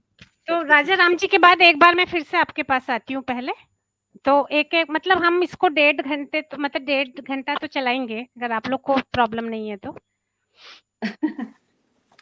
अरे जी राजा राम जी, एक तो संतोष जी जी ने जो अभी बात बोली वो तो सारे लोग जानते हैं कि वो हमेशा मन्नू भंडारी ही नहीं, मन्नू भंडारी की पूरी पीढ़ी जो मृदुला गर्ग है, ममता कालिया हैं, जितने भी सारे ही स्त्री विमर्शकार हैं, उन सभी ने सॉरी जितने भी उस समय की लेखिकाएं हैं उन सभी ने स्त्री विमर्श को तो बिल्कुल मना किया, और उस समय स्त्री विमर्श था भी नहीं। हिंदी साहित्य में उसकी धमक ही 90 के दशक में ठीक से आई है, आनी हंस के साथ ही शुरू हुआ था ठीक से आना, और 90 के दशक के बाद वो ज्यादा उसका उभार मिलता है, तो वो पीढ़ी पे आया भी नहीं था। लेकिन उन्होंने जिक्र छेड़ा है, तो इस पे और उनकी रचनाशीलता के और कोई भी आयाम जो आप उद्घाटित करना चाहें तो आप जी। देखिए, मुख्यतः ये होता है कि चेतना पहले बनने लगती है और उसको जो है औपचारिक नाम देना, उसको कॉन्सेप्चुलाइज करना, उसको स्ट्रेटेजिक तरीके से, रणनीतिक तरीके से प्रस्तुत करना, ये काम बाद में होते हैं। तो ये जो आप, जब हम स्त्री विमर्श कर रहे हैं, तो वो है जब हमने उसको एक खास तरह के कॉन्सेप्चुलाइज, मतलब अवधारणात्मक जो एक फ्रेमवर्क है उसमें डाला है। लेकिन ऐसा नहीं है कि इससे पहले नहीं था, है ना। वो तो जब महादेवी वर्मा श्रृंखला की कड़ियां लिख रही हैं, है ना, और उसमें आप देखिए कि पहला जो फेज है आजादी की लड़ाई का, जो दो चीजें उसमें एक साथ हो रही, एक तरफ हिंदी भाषा बन रही है, एक तरफ हिंदी साहित्य सामने आ रहा है, और स्वतंत्रता की चेतना आ रही है। और उसमें जो सबसे अग्रणी चीज थी कि स्वतंत्रता की चेतना का मतलब है कि उसमें जो भी लोग पीछे रहे, चाहे जाति के आधार पर, लैंगिक आधार पर, धार्मिक आधार पर, उन सबको बराबरी की तरफ लाया जाए। तो ये जो एक दौड़ चल रहा था स्वतंत्रता के आंदोलन के साथ में, तो उसमें आप देखेंगे जिसमें हम छायावाद जिसे कहते हैं आज, और जिसमें महादेवी थी, उससे भी पीछे जाएंगे तो देखिए कि पत्रिकाएं निकलने लगी थी महिलाओं को लेकर के, है ना, और उस पर महिलाओं पे बहुत सामग्री थी। अब तो बहुत सारे रिसर्च उसमें हो रहे हैं, आपके दिल्ली में काफी सारे रिसर्च उन पत्रिकाओं को लेकर के किए हैं, है ना, और ज्यादातर युवा जो महिला शोधार्थी उन्होंने किए हैं। और चांद का पूरा अंक महादेवी ने एडिट किया था, जो चांद पत्रिका, जिसके फांसी अंक वगैरह मशहूर रहे। तो एक इस तरह की चेतना उस समय बनने लगी।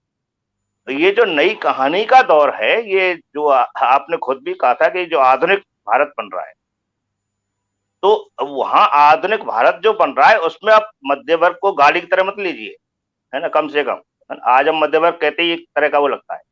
तो वो मध्य वर्ग बनना उस समय एक बहुत, कहना चाहिए कि डेवलपमेंट का फेज था, और उस मध्य वर्ग में तो कोई बनता हुआ मध्य वर्ग था, तो उसका ज्यादा बड़ा हिस्सा, जब मध्य वर्ग के दो हिस्से करते हैं तो निम्न मध्य वर्ग, और वो दौर है जिसमें हमारे ऑफिसेज, हमारे स्कूल कॉलेज महिलाओं से भर गए।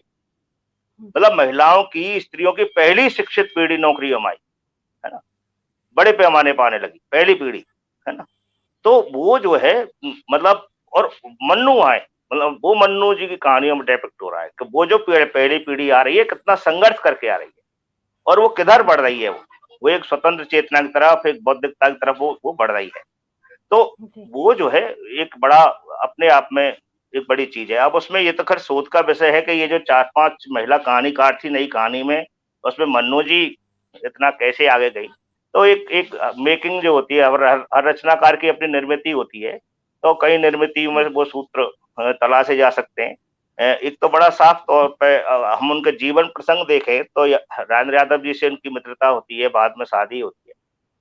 उस बैकड्रॉप में कलकत्ता बहुत है और कलकत्ता केंद्र था, और कलकत्ता जो है भारतीय रेनेसां का भी केंद्र था, है ना। जो है पूरी स्त्री चेतना है उसका भी कलकत्ता केंद्र था। तो मुझे लगता है कि कहीं राजा राम जी, आप मुझे बस 1 मिनट का पॉज, मैं माफी चाहती हूँ, मैं 1 मिनट का पॉज ले रही हूँ। हाँ, क्योंकि बलवंत जी को कुछ बहुत जरूरी काम आ गया है जिसकी वजह से उन्हें निकलना पड़ रहा है। तो वो तो अरे पूरी चर्चा तो वो बाद में सुन ही लेंगी, बट मैं चाहती थी कि वो भी दर्शकों से या अपनी एक अंतिम आधा 1 मिनट जो भी वो मन्नू जी बिल्कुल विरासत हमें जो सौंप गई, मन्नू जी उनको मतलब उनके नजरों में, उस पे 1 मिनट बोल के दर्शकों से वो कुछ करना, मतलब मैं सबसे माफी चाहती हूँ, सर को बीच में टोकना पड़ा। मतलब ऐसा कोई अंतिम कमेंट जैसा मेरा नहीं है। संतोष जी और सर ने इतने विस्तार के साथ उनकी रचनाओं पर, उनसे जुड़े आत्मीय प्रसंगों को वो किया। मैं जो नई कहानी की बात सर कर रहे हैं, मैं उसमें सिर्फ एक बात और ये कहना चाहूंगी कि एक नई कहानी के जो सरोकार थे, मुख्य सरोकार, वो उन लेखिकाओं के भी सरोकार थे जो उस समय लिख रही थी। लेकिन नई कहानी आंदोलन के दौरान ये खासकर कृष्णा सोबती और मनु भंडारी ऐसी लेखिकाएं थी जिन्होंने स्त्री जीवन को और समाज और परिवार में स्त्री की भूमिका को पुनर्परिभाषित करने की कोशिश की। उससे पहले ये कोशिश थोड़ी सी शुरू हो चुकी थी। जो सुमित्रा कुमारी सिन्हा थी या विमला रैना थी या कमला चौधरी थी, ये लोग कोशिश कर रहे थे, लेकिन एक व्यापक रूप में स्पष्ट दृष्टि के साथ और एक आधुनिक विचार चेतना के साथ, जिस एक नई दृष्टि, नई स्त्री की बात की जा रही थी, वो इनकी रचनाओं में पहली बार देखने को मिलती है। तो बस मुझे लगता है कि इसी बात के साथ मैं अपनी बात को समाप्त करना चाहूंगी और आप सबसे माफी चाहूंगी कि मुझे बीच से जाना पड़ रहा है। बहुत बहुत धन्यवाद। बहुत महत्वपूर्ण चर्चा, आपने हमारी चर्चा को बहुत जीवंत और महत्वपूर्ण पक्ष में उनका प्रकाश डाला। जी, आप तो बलवंत कभी मिलते रहो। जरूर मैम, जरूर।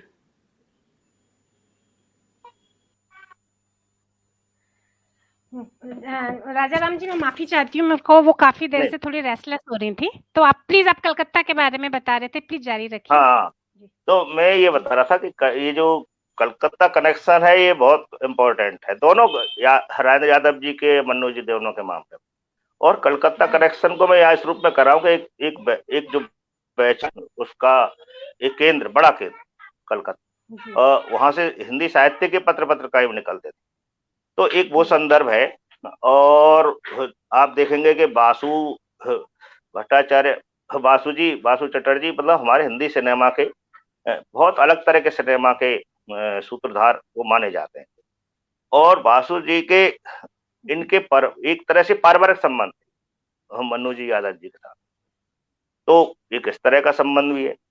तो कई मतलब उनके सूत्र, उनके बनावट, पूरी जो व्यक्तित्व की बनावट और उनके रचनाकार की बनावट, ये अपने आप में अभी बहुत अनुसंधान की चीज है।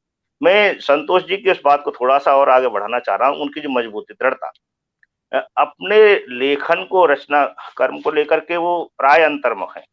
बहुत पूछने पे, इंटरव्यू करने पे बात करते, मतलब लावड़ जैसे होते हैं रचनाकार, लावड़ नहीं है, जितनी बड़ी रचनाकार वो हैं।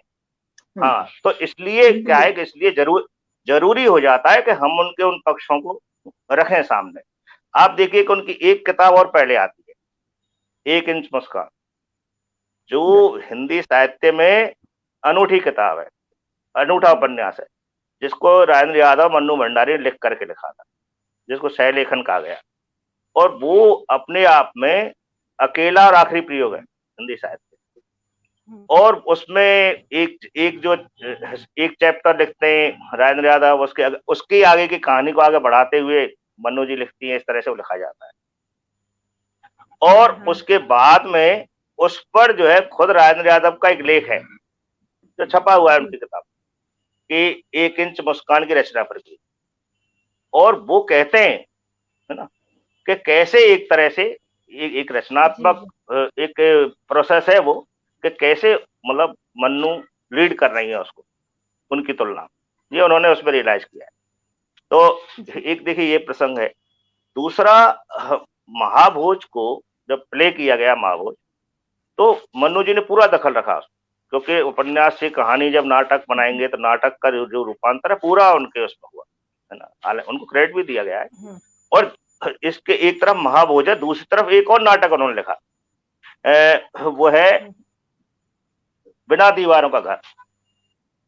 वो जो थिएटर, नया थिएटर आ रहा था, नए तरह का रंगकर मारा था, बिल्कुल उसके साथ खड़ा हुआ नाटक, है ना। तो रंगमंच एक आयाम, और आप देखिए कि जो उनका सिनेमा का जो एक पूरा आयाम है, जिसमें बहुत अच्छे से संतोष जी ने बताया कि किस तरह से वो रजनी की बहस चल रही थी। ये हमेशा उन्होंने देखो हिंदी की जो कृतियों पर किताब, जो सिनेमा बनाए, फिल्में बनी हैं, उनमें आप देखेंगे तो ज्यादातर में निर्देशकों ने बहुत चेंजेस किए हैं। मन्नू जी सिनेमा के प्रति और फिर जो बड़े बड़े हमारे रचनाकार, कैसे उन्होंने वहां उस माध्यम के सामने मतलब एक तरह से झुके उस सिनेमा माध्यम के सामने। हाँ, इसके हमारे पास बहुत सारे प्रमाण है। मन्नू जी कोई उस तरह उस ग्लैमर के प्रति आकर्षण नहीं था उस तरह का, लेकिन उस माध्यम की ताकत जानते थे। तो अब वो अकेली ऐसी रचनाकार है जिनके उसमें कम से कम चेंजेज है, जो फिल्म बन के आई है उसमें कम से कम चेंजेज है, कम से कम परिवर्तन होने दिया, वही परिवर्तन होने दिया है जो उसकी ताकत को बढ़ा रहा है और रचना की शक्ति को बढ़ा रहा है। तो उस सब में ज्यादातर फिल्में तो उनकी बासु जी ने बनाई है, और ये स्थिति टेलीफिल्मों में, जो टेलीफिल्म बनी, आप देखिए एक लिस्ट उठा के देखें तो सिनेमा में ही रजनीगंधा तो सभी जानते हैं, और रजनीगंधा के बारे में एक चीज और है, अक्सर साहित्य पर बनी फिल्में फ्लॉप रही है ना, अक्सर अधिकांश। रजनीगंधा सफल फिल्म थी, मतलब बॉक्स ऑफिस पर भी सफल थी, है ना। और दूसरी जो फिल्म जिससे वो जुड़ी वो स्वामी, है ना, स्वामी बॉक्स ऑफिस में सफल फिल्म। तो ये कुछ फिल्में, इसके अलावा जिसकी बात अभी ये बलवंत करके गई हैं, वो बहुत महत्वपूर्ण है। आपका बंटी के उन्होंने राइट बेच दिए थे, पर जब उसमें फिल्म बनी और प्रीव्यू हुआ तो उन्होंने देखा कि बहुत चेंजेस कर दिए गए थे उसमें। तो उन्होंने कहा कि मैंने किताब के राइट बेचे, है ना, लेकिन इसमें ये राइट नहीं दिया कि आप मनमाना परिवर्तन कर दो। तो बातचीत, हाँ बातचीत भी हुई उसे, हाँ, लेकिन उसका एक किस्सा बता रहा हूँ मैं आपको। तो उस पर वो उस समय डायरेक्टर माने नहीं, कुछ डायरेक्टर का नाम है, मैंने कहीं लिखा था, नाडकर्णी है कोई, तो तो उन्होंने नहीं मानी बात।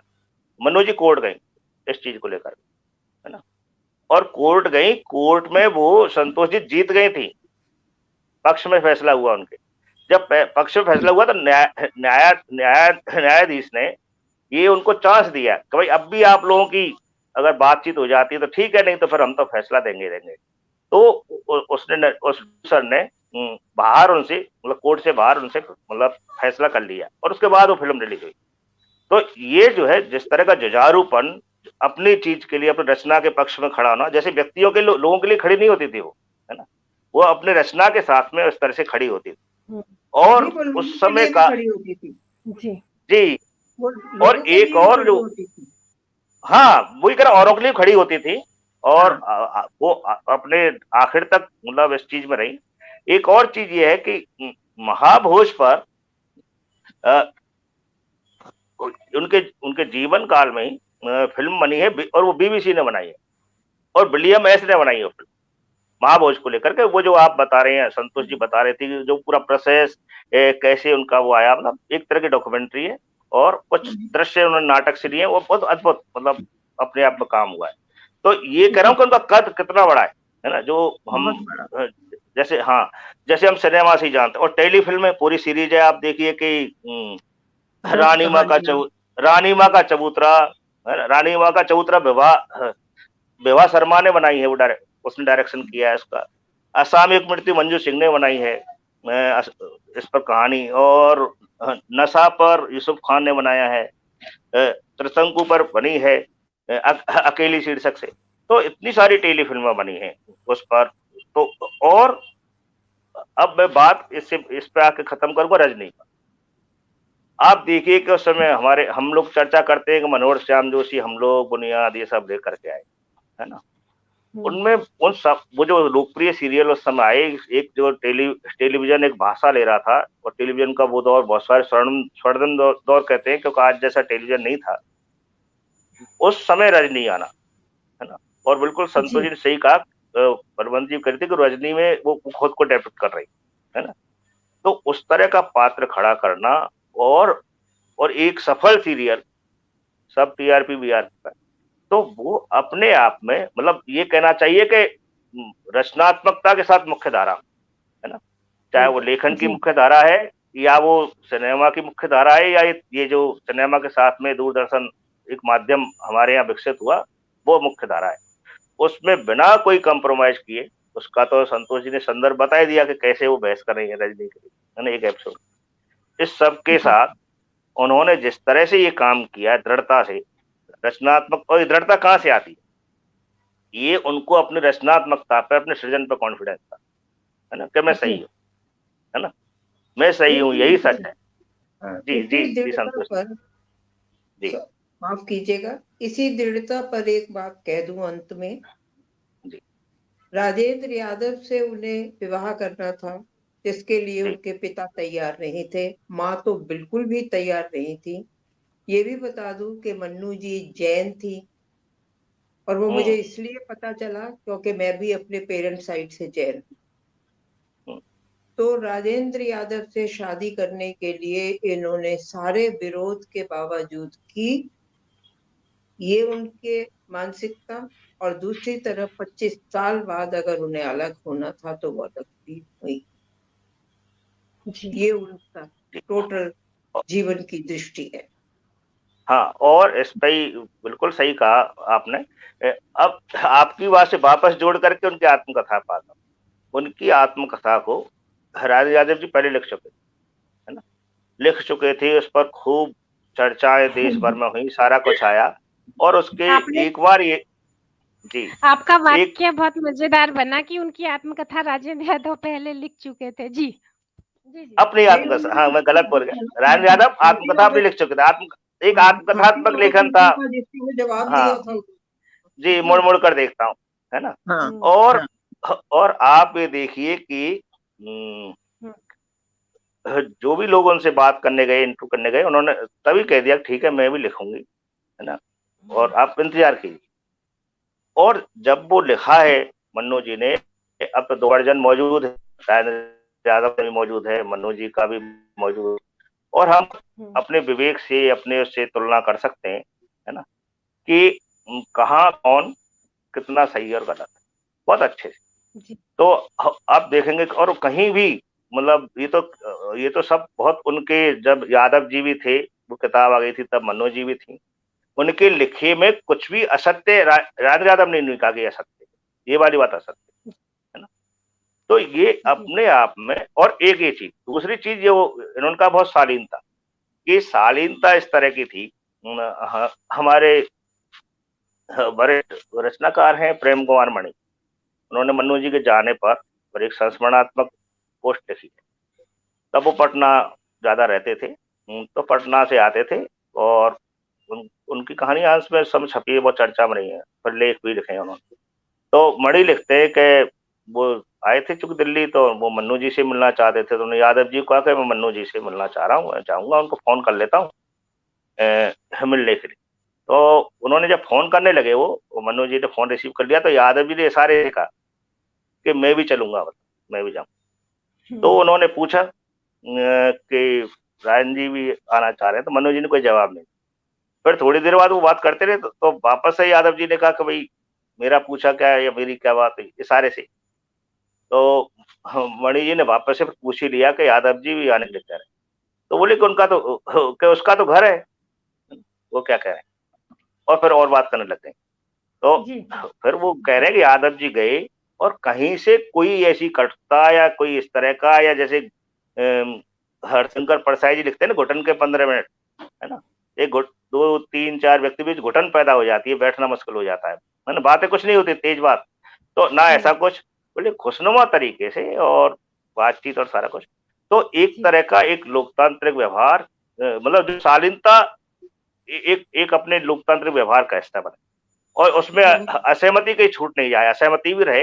तो ये एक इन लोगों ने, मतलब मैं समझता हूँ कि हमारे लिए एक मॉडल दिया है, रोल मॉडल दिया है कि कैसे, जो मैंने बात शुरू की थी कि वो सब जो स्त्री की जो स्वतंत्रता, उसकी सचेतनता, उस सब से जो तोड़फोड़ पैदा होती है सामाजिक संरचना में, मनोज जी उसको भी रखती हैं, और उसके साथ साथ कि कैसे हम उसका फेस मुकाबला करेंगे।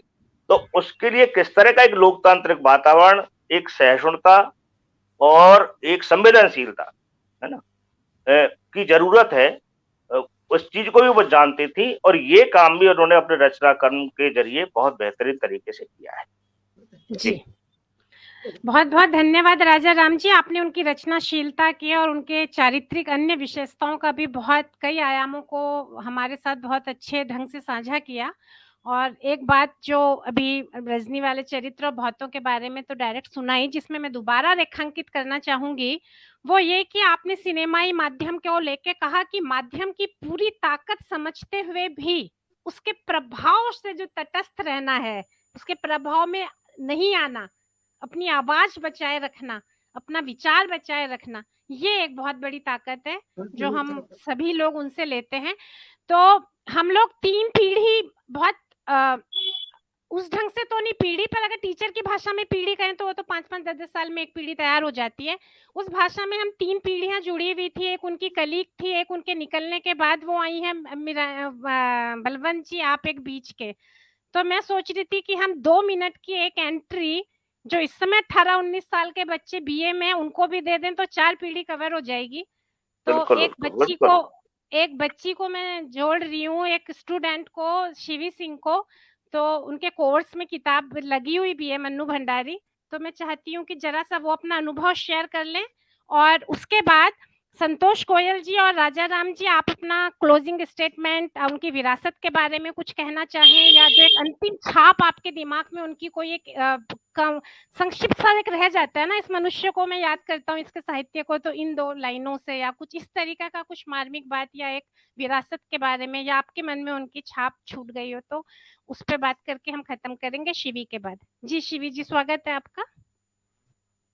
नमस्कार मैम, सबसे पहले तो आप तीनों ही विद्वत जनों का मेरा सादर नमस्कार। और मैम आपका बहुत बहुत धन्यवाद कि आपने मुझे मेरी प्रिय लेखिका पर कुछ कहने का मौका दिया। कुछ कहना तो क्या, मैम और सर लोग ने उनके बारे में बहुत ही विस्तृत जानकारी दी, बट मैं अपने कुछ थोड़े से अनुभव साझा करना चाहूंगी कि मन्नू भंडारी जी से हमारा परिचय तो मैम आपके ही द्वारा हुआ था, रश्मि मैम के द्वारा ही, क्योंकि हमारे कोर्स में ही उनकी एक कहानी थी, मैं हार गई। तो जब वो कहानी हमने पढ़ी और मैम ने हमें उसके बारे में समझाया, तो मतलब एक अलग टाइप की छाप दिमाग में पड़ी। और वो दिन था कि आज का दिन है और हम मन्नू भंडारी जी को, उनकी कहानियों को पढ़ने में लग गए। और अभी बीते कुछ दिनों से तो ग्रुप रीडिंग में हम उन्हीं की कहानियां पढ़ रहे हैं। कभी सयानी बुआ पढ़ लेते हैं, तो कभी यही सच है पढ़ लेते हैं, कभी त्रिशंकु, तो कभी कुछ। और उनकी कहानियों में जो मुझे लगा, वो एक तरीके से बांध देती हैं, और कहानी पढ़ते समय हम कनेक्ट कर पाते हैं इजीली अपने आप को, यार ये तो हमारे आसपास की कहानी है। मतलब लगता है कि कितनी वास्तविकता है उनकी कहानियों में, और उनकी कथन शैली तो एकदम लाजवाब है ही।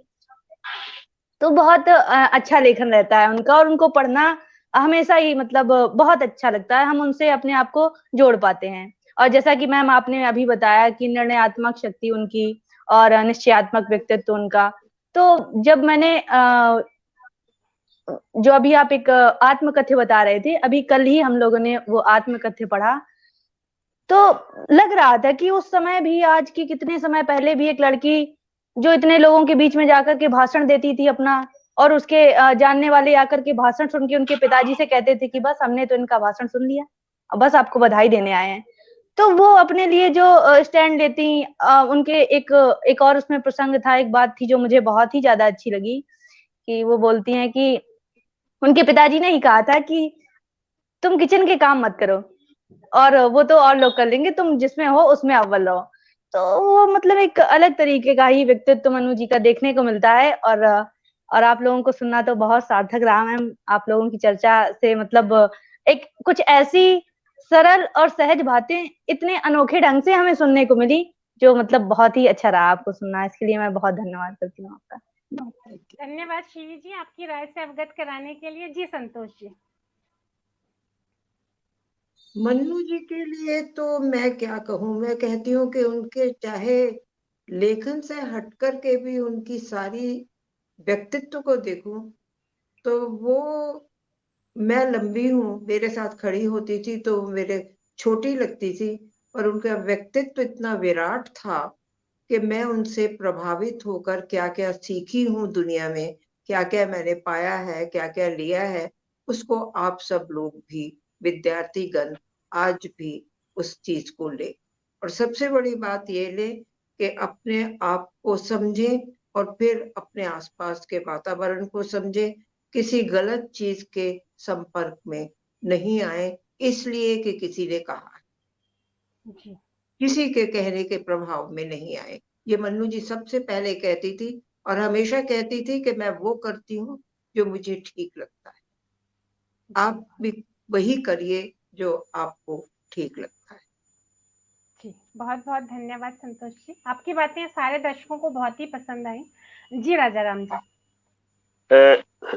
देखिए, जिस तरह शिवी ने बहुत अच्छे से बताया कि उनका उनका जो, देखिए, महिलाओं के मसले पर यथार्थवादी नजरिए से देखना, तो उस पे उन्होंने जो भी, जो जहाँ कमजोर स्थितियां हैं महिलाओं की, जहाँ वो उनको पीछे हटना पड़ता है, ये सब तो एक कहानी का ही शीर्षक है, मैं हार गई, है ना।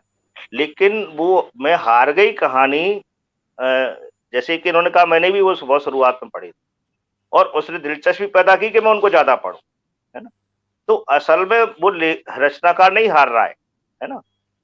तो कहने का मतलब यह है कि एक जो जो रियलिस्टिक जो चीजें हैं, यथार्थवादी चीजें हैं, उन और जो कमजोर पक्ष है उनको कहीं नहीं छुपाती, उनको भी साथ साथ लिए चलती हैं। इसीलिए उनका लेखन ज्यादा प्रमाणिक है, ज्यादा विश्वसनीय है, और इसीलिए उसमें जो जो ताकतवर चीजें भी आती हैं तो बड़े महीन तरीके से आती है और हमारे अंतस का हिस्सा होकर के रह जाती है। तो एक एक किस्म की इस तरह का लेखन जो आपको बिना बोले, मतलब अलग से बोले, अलग से कुछ कहे, आपकी चेतना का और संवेदना का हिस्सा बन जाए, ऐसे बहुत कम रचनाकार होते हैं। मन्नू जी उनमें से एक हैं। और जैसा कि मैंने कहा कि उनका लेखकीय व्यक्तित्व है, और जो भारतीय संदर्भ में, जो स्त्रियों के संदर्भ में जो एक ताकत देने वाला जो व्यक्तित्व आयाम है, ये दोनों समय के साथ में और ज्यादा प्रभावशाली होते जाएंगे।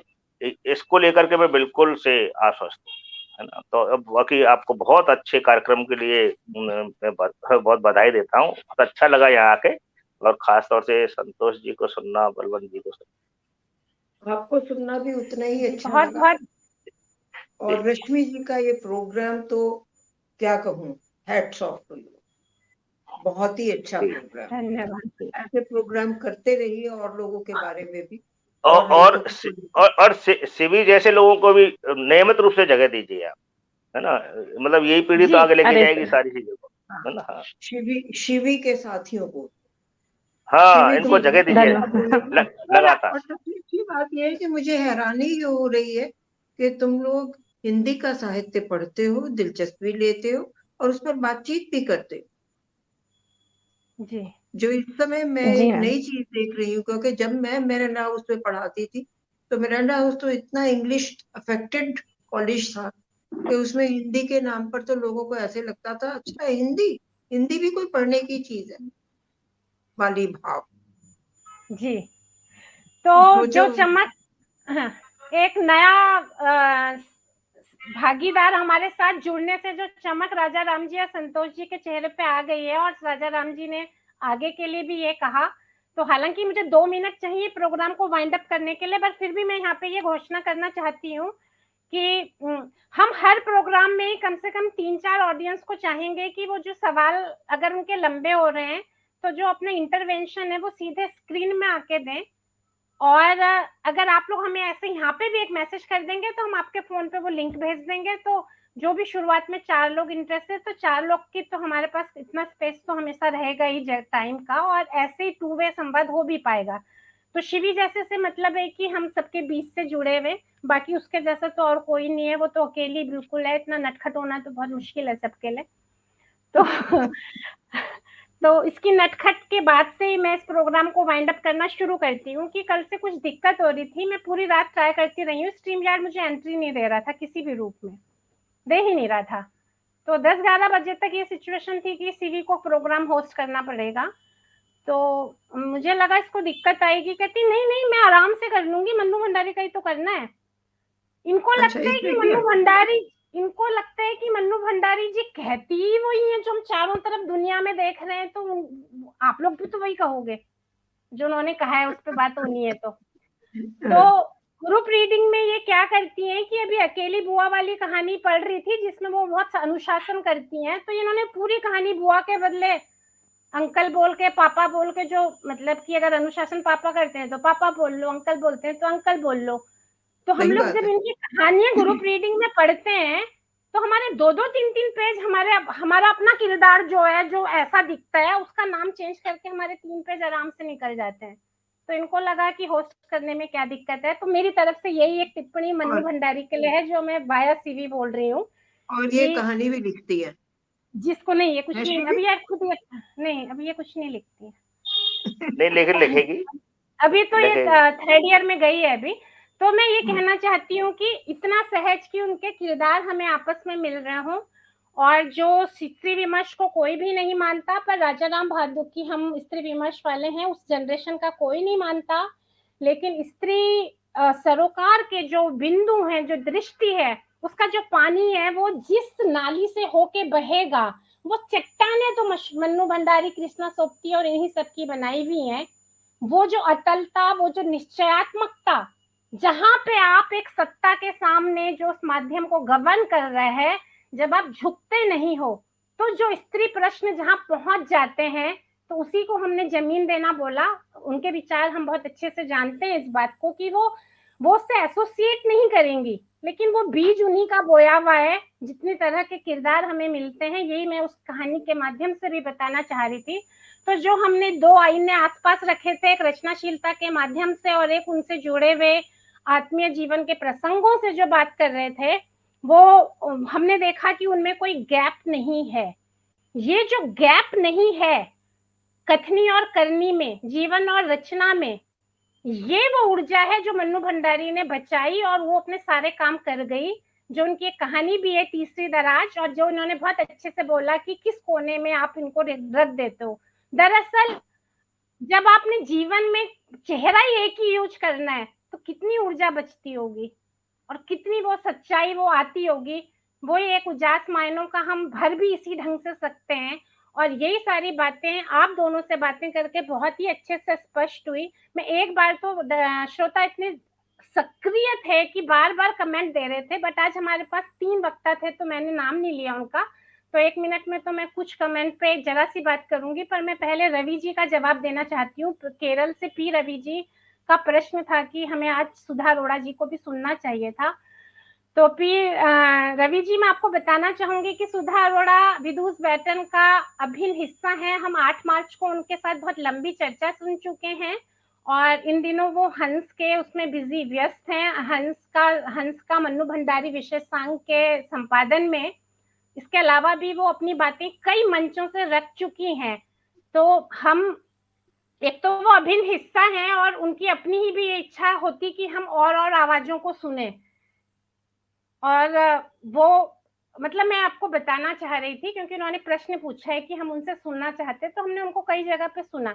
वैसे भी विधु बैटन का कोई नए मूल्य तो है नहीं, समानता के जो भी मूल्य बाकी लोग चला रहे हैं, हम भी अपनी छोटी सी एक बुझबुझाती जरा सी कण को, रोशनी कण को लेके उनके पीछे चल पड़े हैं। तो जो चीजें कहीं और से मिल ही जाती हैं हमको। और लक्ष्मी बिस जी, सुनील कुमार जी, भास्कर चौधरी जी, वेद प्रकाश जी, योगेंद्र आहूजा, सरिता अरोड़ा, हरिमोहन शर्मा सर, रजनी नेगी जी, बहुत सारे लोग का, रेखा चमोली जी और उनकी बेटी गौरांशी चमोली हमारी नेक्स्ट गेस्ट हैं किंग्स की क्या।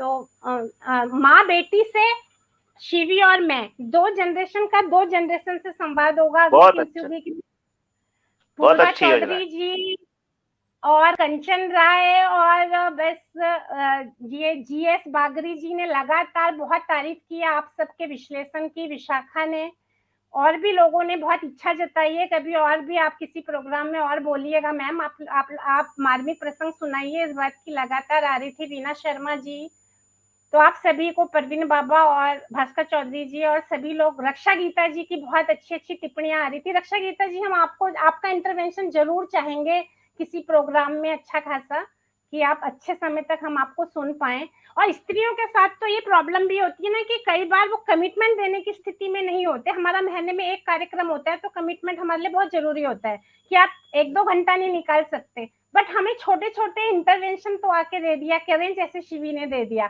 तो हमें बहुत खुशी होगी। मंजुला बिस जी, अनीता सेठी वर्मा जी और रक्षा गीता जी, अंजलि पाठक, सभी के लगातार सुनील जी के कमेंट आ रहे थे, जिससे हमें इस चर्चा को दो तरफा बनाने में बहुत मदद मिली। इन आप दोनों वक्ताओं की भी एनर्जी बढ़ी होगी कमेंट देख के कि श्रोता लगातार जुड़े हुए हैं, तो मैं बहुत धन्यवाद करना चाहती हूँ। और मन्नू भंडारी जी रहे जी। और हम लोगों को भी बहुत उत्साह मिला है, प्रेरणा मिली है कि इतने लोग सुन रहे हैं और इतनी तारीफ के शब्द लिख रहे हैं। मैंने कहा ना कि हम मन्नू जी वाले नहीं बन सकते कि अपनी तारीफ सुन करके खुश ना हो जाए। हम तो हो जाते हैं खुश, मन्नू जी की तरह नहीं। तो वो कह देंगे कि हाँ संतोष, कहानी मेरी तो ऐसे ही बन गई थी, डोंट वरी, कुछ नहीं सोचो। अगर मन्नू जी को अच्छा लगता मन की लोग मन्नू जी बने, तो मन्नू जी के किरदार एक तरह के होते ना, लेकिन उनके इतने सारे विविध रंगी किरदार हैं, तो हम एक ऐसा ही जमाना, तो वो चाहती हैं कि सब लोग बिल्कुल अलग अलग अपने अपने तरीके से जिए एक लोकतांत्रिक माहौल में। और मैं, महेश पुनेठा जी भी हमसे जुड़े लगे लगातार, तो उनका भी बहुत, आप सभी का बहुत बहुत नमस्कार। मैं राजेंद्र यादव, मन्नू भंडारी का एक प्रसंग दोनों ने ही उठाया, आप दोनों ने, तो मैं एक लाइन जाते जाते उन पे एक बोलना चाहती हूँ। धन्यवाद सरिता अरोड़ा जी। एक लाइन में उन पे ये बोलना चाहती हूँ कि जो भी हमारे नायक होते हैं, जिनमें साहस होता है सच बोलने का, जिनमें साहस होता है कि जिस समय सामाजिक की गति की तैयार नहीं है, जिन भावनाओं के लिए, चाहे वो प्रेम विवाह हो चाहे जो भी, उस समय आप वो कर दिखाते हैं। जिनमें वो साहस होता है, वो हम लोगों के लिए उस आईने का काम करते हैं जिसमें हम अपनी कमजोरियां, अपनी शक्लें देख सकते हैं। तो जो राजेंद्र यादव मन्नू भंडारी का प्रसंग है, वो उसे मैं इस तरीके से देखती हूँ कि देखिए, हमारा समाज प्रेम संचालित समाज तो है नहीं, या तो हम प्रेम वंचित लोग हैं या उलझे हुए प्रेम में रोज जीने रोज मरने वाले लोग हैं। लेकिन हम में इतना साहस नहीं है कि इस बात को हम अपना नाम लेके कह सकें। तो राजेंद्र यादव और मन्नू भंडारी का नाम लेके सब अपनी अपनी कहते हैं। मैं इस प्रसंग को इस रूप में देखती हूँ, ये नायकों का काम ही होता है कि आप अपने घर में तो सिर्फ इसलिए बने हुए हैं कि हम बाहर का रिस्क नहीं ले सकते, लेकिन अपने बारे में तो प्लास्टिक स्माइल, फिर राजेंद्र यादव, मन्नू भंडारी।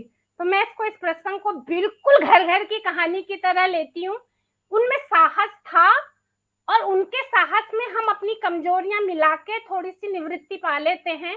मेरे लिए इस प्रसंग का इतना ही महत्व है। उनमें साहस की बात नहीं कर रही, मैं मन्नू जी के साहस की बात कर रही हूँ, राजेंद्र हाँ, यादव के साहस की बात नहीं कर रही, मैं मन्नू जी के साहस की बात आप तो कर नहीं रही कर हूँ। रही।